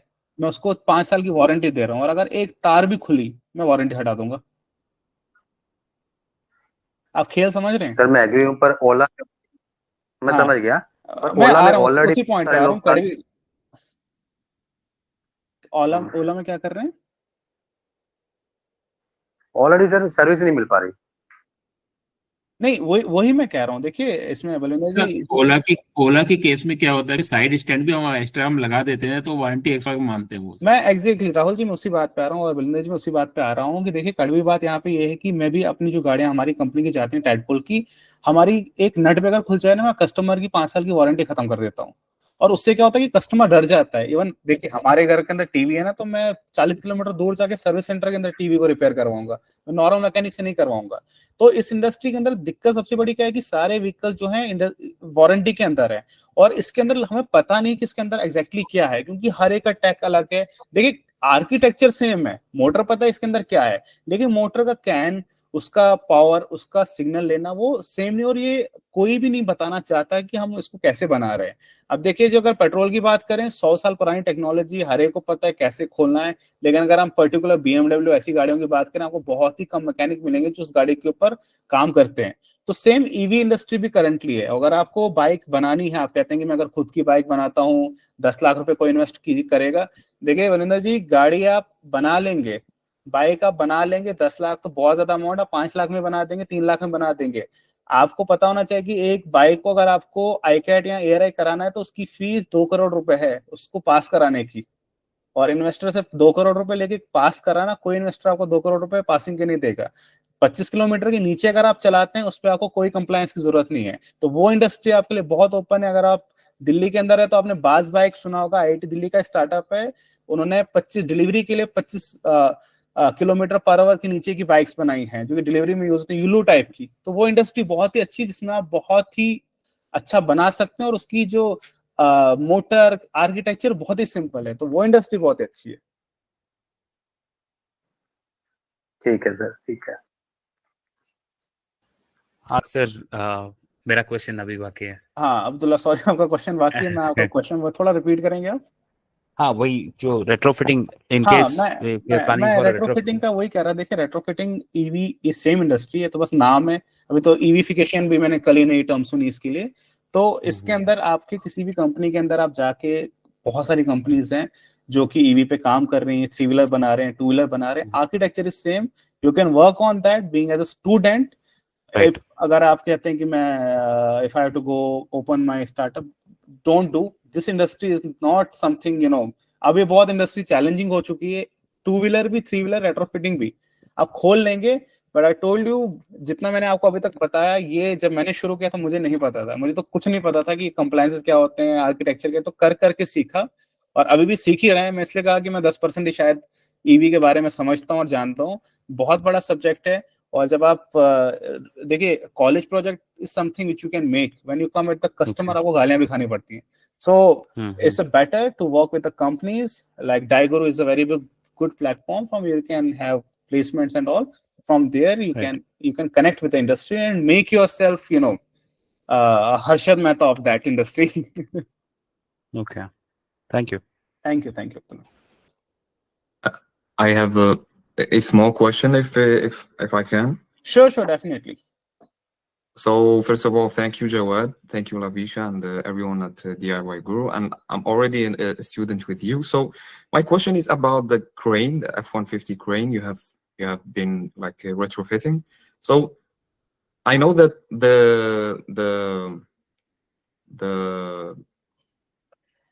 like the compressor needs like the motor, the diesel motor to be all the time on. To feed it, like to feed the hydraulics and stuff. So how did you tackle this? Like how did you deal with this? Do you like plug in the crane all the time to electricity, or do you have like something to deal with this? Sure. Thank you, David, for the beautiful question. Thanks. So basically what we do is that, you know, when I said that one motor is running, you know, giving a traction to the whole vehicle, like it is moving the vehicle, and it is also working, lifting the boom also. The compressor hydraulics basically there. So there is one reducer there. When you plug that reducer, it gets disconnected from the tires, like with the powertrain, and it gives power to the boom. And yes, the motor has to run continuously, but there one challenge which came with us is that to run the motor at the exact RPM, because when you lift the load, you need the higher RPM. It's same with the engine also. So for that we have to integrate one electronic device there which sense the load, and as per that it increases the RPM of the motor, and which helps in lifting the weight. Thank you very much. Thank you. Thank you.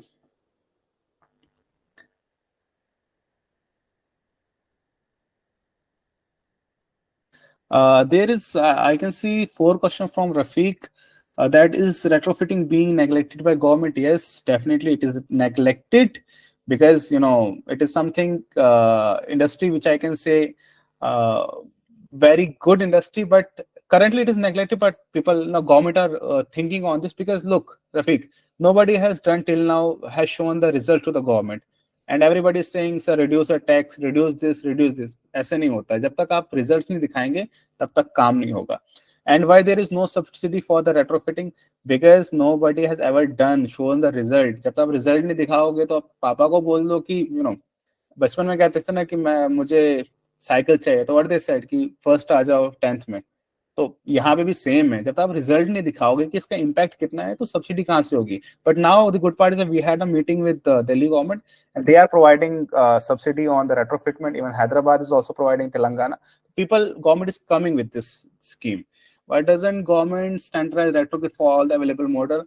This is really the question, even we had put it in front of the ministry also, but मुझे लगता है कि करने से ही होगा, और जितना हम करेंगे वैसे ही रिजल्ट दिखेंगे. क्योंकि अभी मैं बात करते हैं, अगर कोई, मतलब मैं क्या बात करूं, कोई भी ऐसा प्लेयर, रेट्रोफिटिंग प्लेयर जो है, अगर अपना प्रपोजल गवर्नमेंट के आगे रखता है कि आप स्टैंडर्डाइज कर दो रेट्रोफिट्स को, सारे मॉडल्स, या फीस कम लो, तो अभी कोई मतलब नहीं बनता है. क्योंकि जब तक हम रिजल्ट्स नहीं दिखाएं, जब तक हम एक प्रूवन ट्रैक रिकॉर्ड नहीं दिखाएं, तभी गवर्नमेंट में सीरियसली लेगी.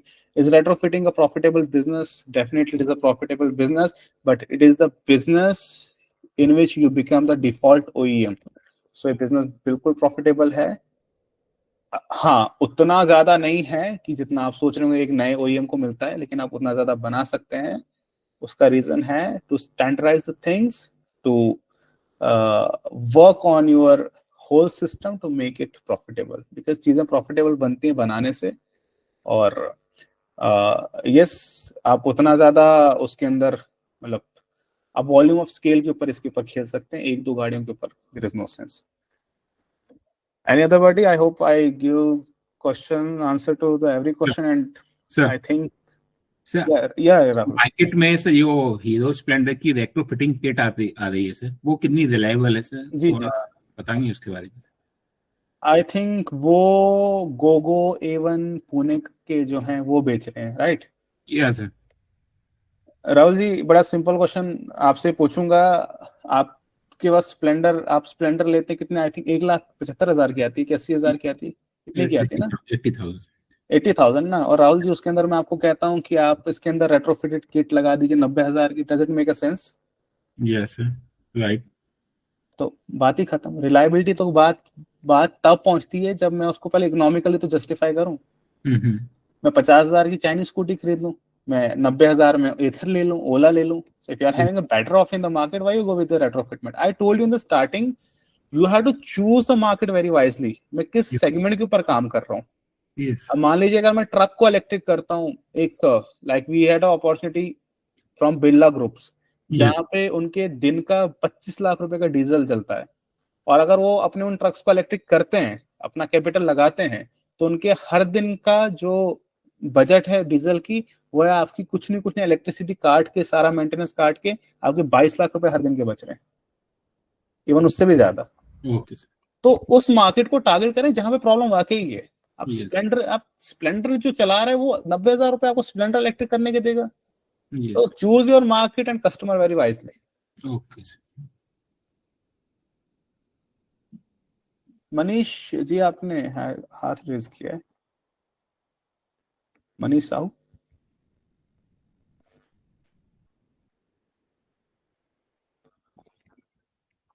I think Lavisha ji, there is no other person for.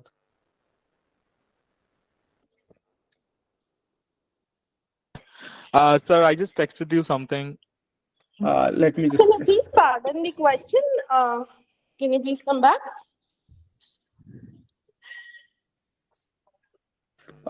Modification that you make to make a button major, how you to apply to make it trusted branding where people feel it. Yes, definitely, Vishnu. It is definitely like modification that you make to vehicles, but a major one. How do you plan to? Look, branding, trustworthy, it always become with your work and with your choice of the components. And brand is not built in a one day. And if I talk about that, we went to that place. There we find the bearing, the experience we are sharing, and we spend our almost 30,000-40,000 rupees, on a single person. So that is how you make your brand, how you make your people trustworthy. Because that is our fault. We have not taken care of these things in the starting, in the table.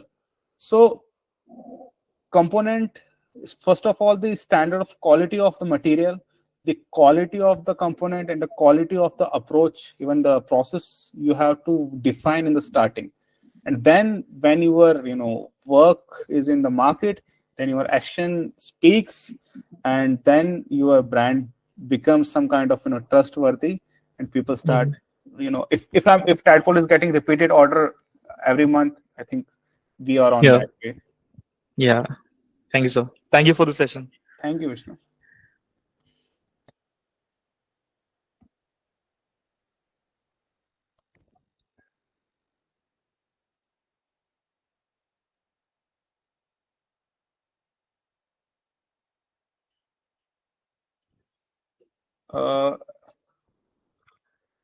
All right, I think all the questions are clear. If you have any question, feel free to approach me. I guess it's been quite late time for Mr. Jawad also. Yeah, even my back is hurting now. Yes, even our team is working till now. So I guess we should wrap up the session as of now. We'll be definitely planning this once again. And it was a lovely session. Like students are not ready to leave. It's getting too interesting. Thank you so much.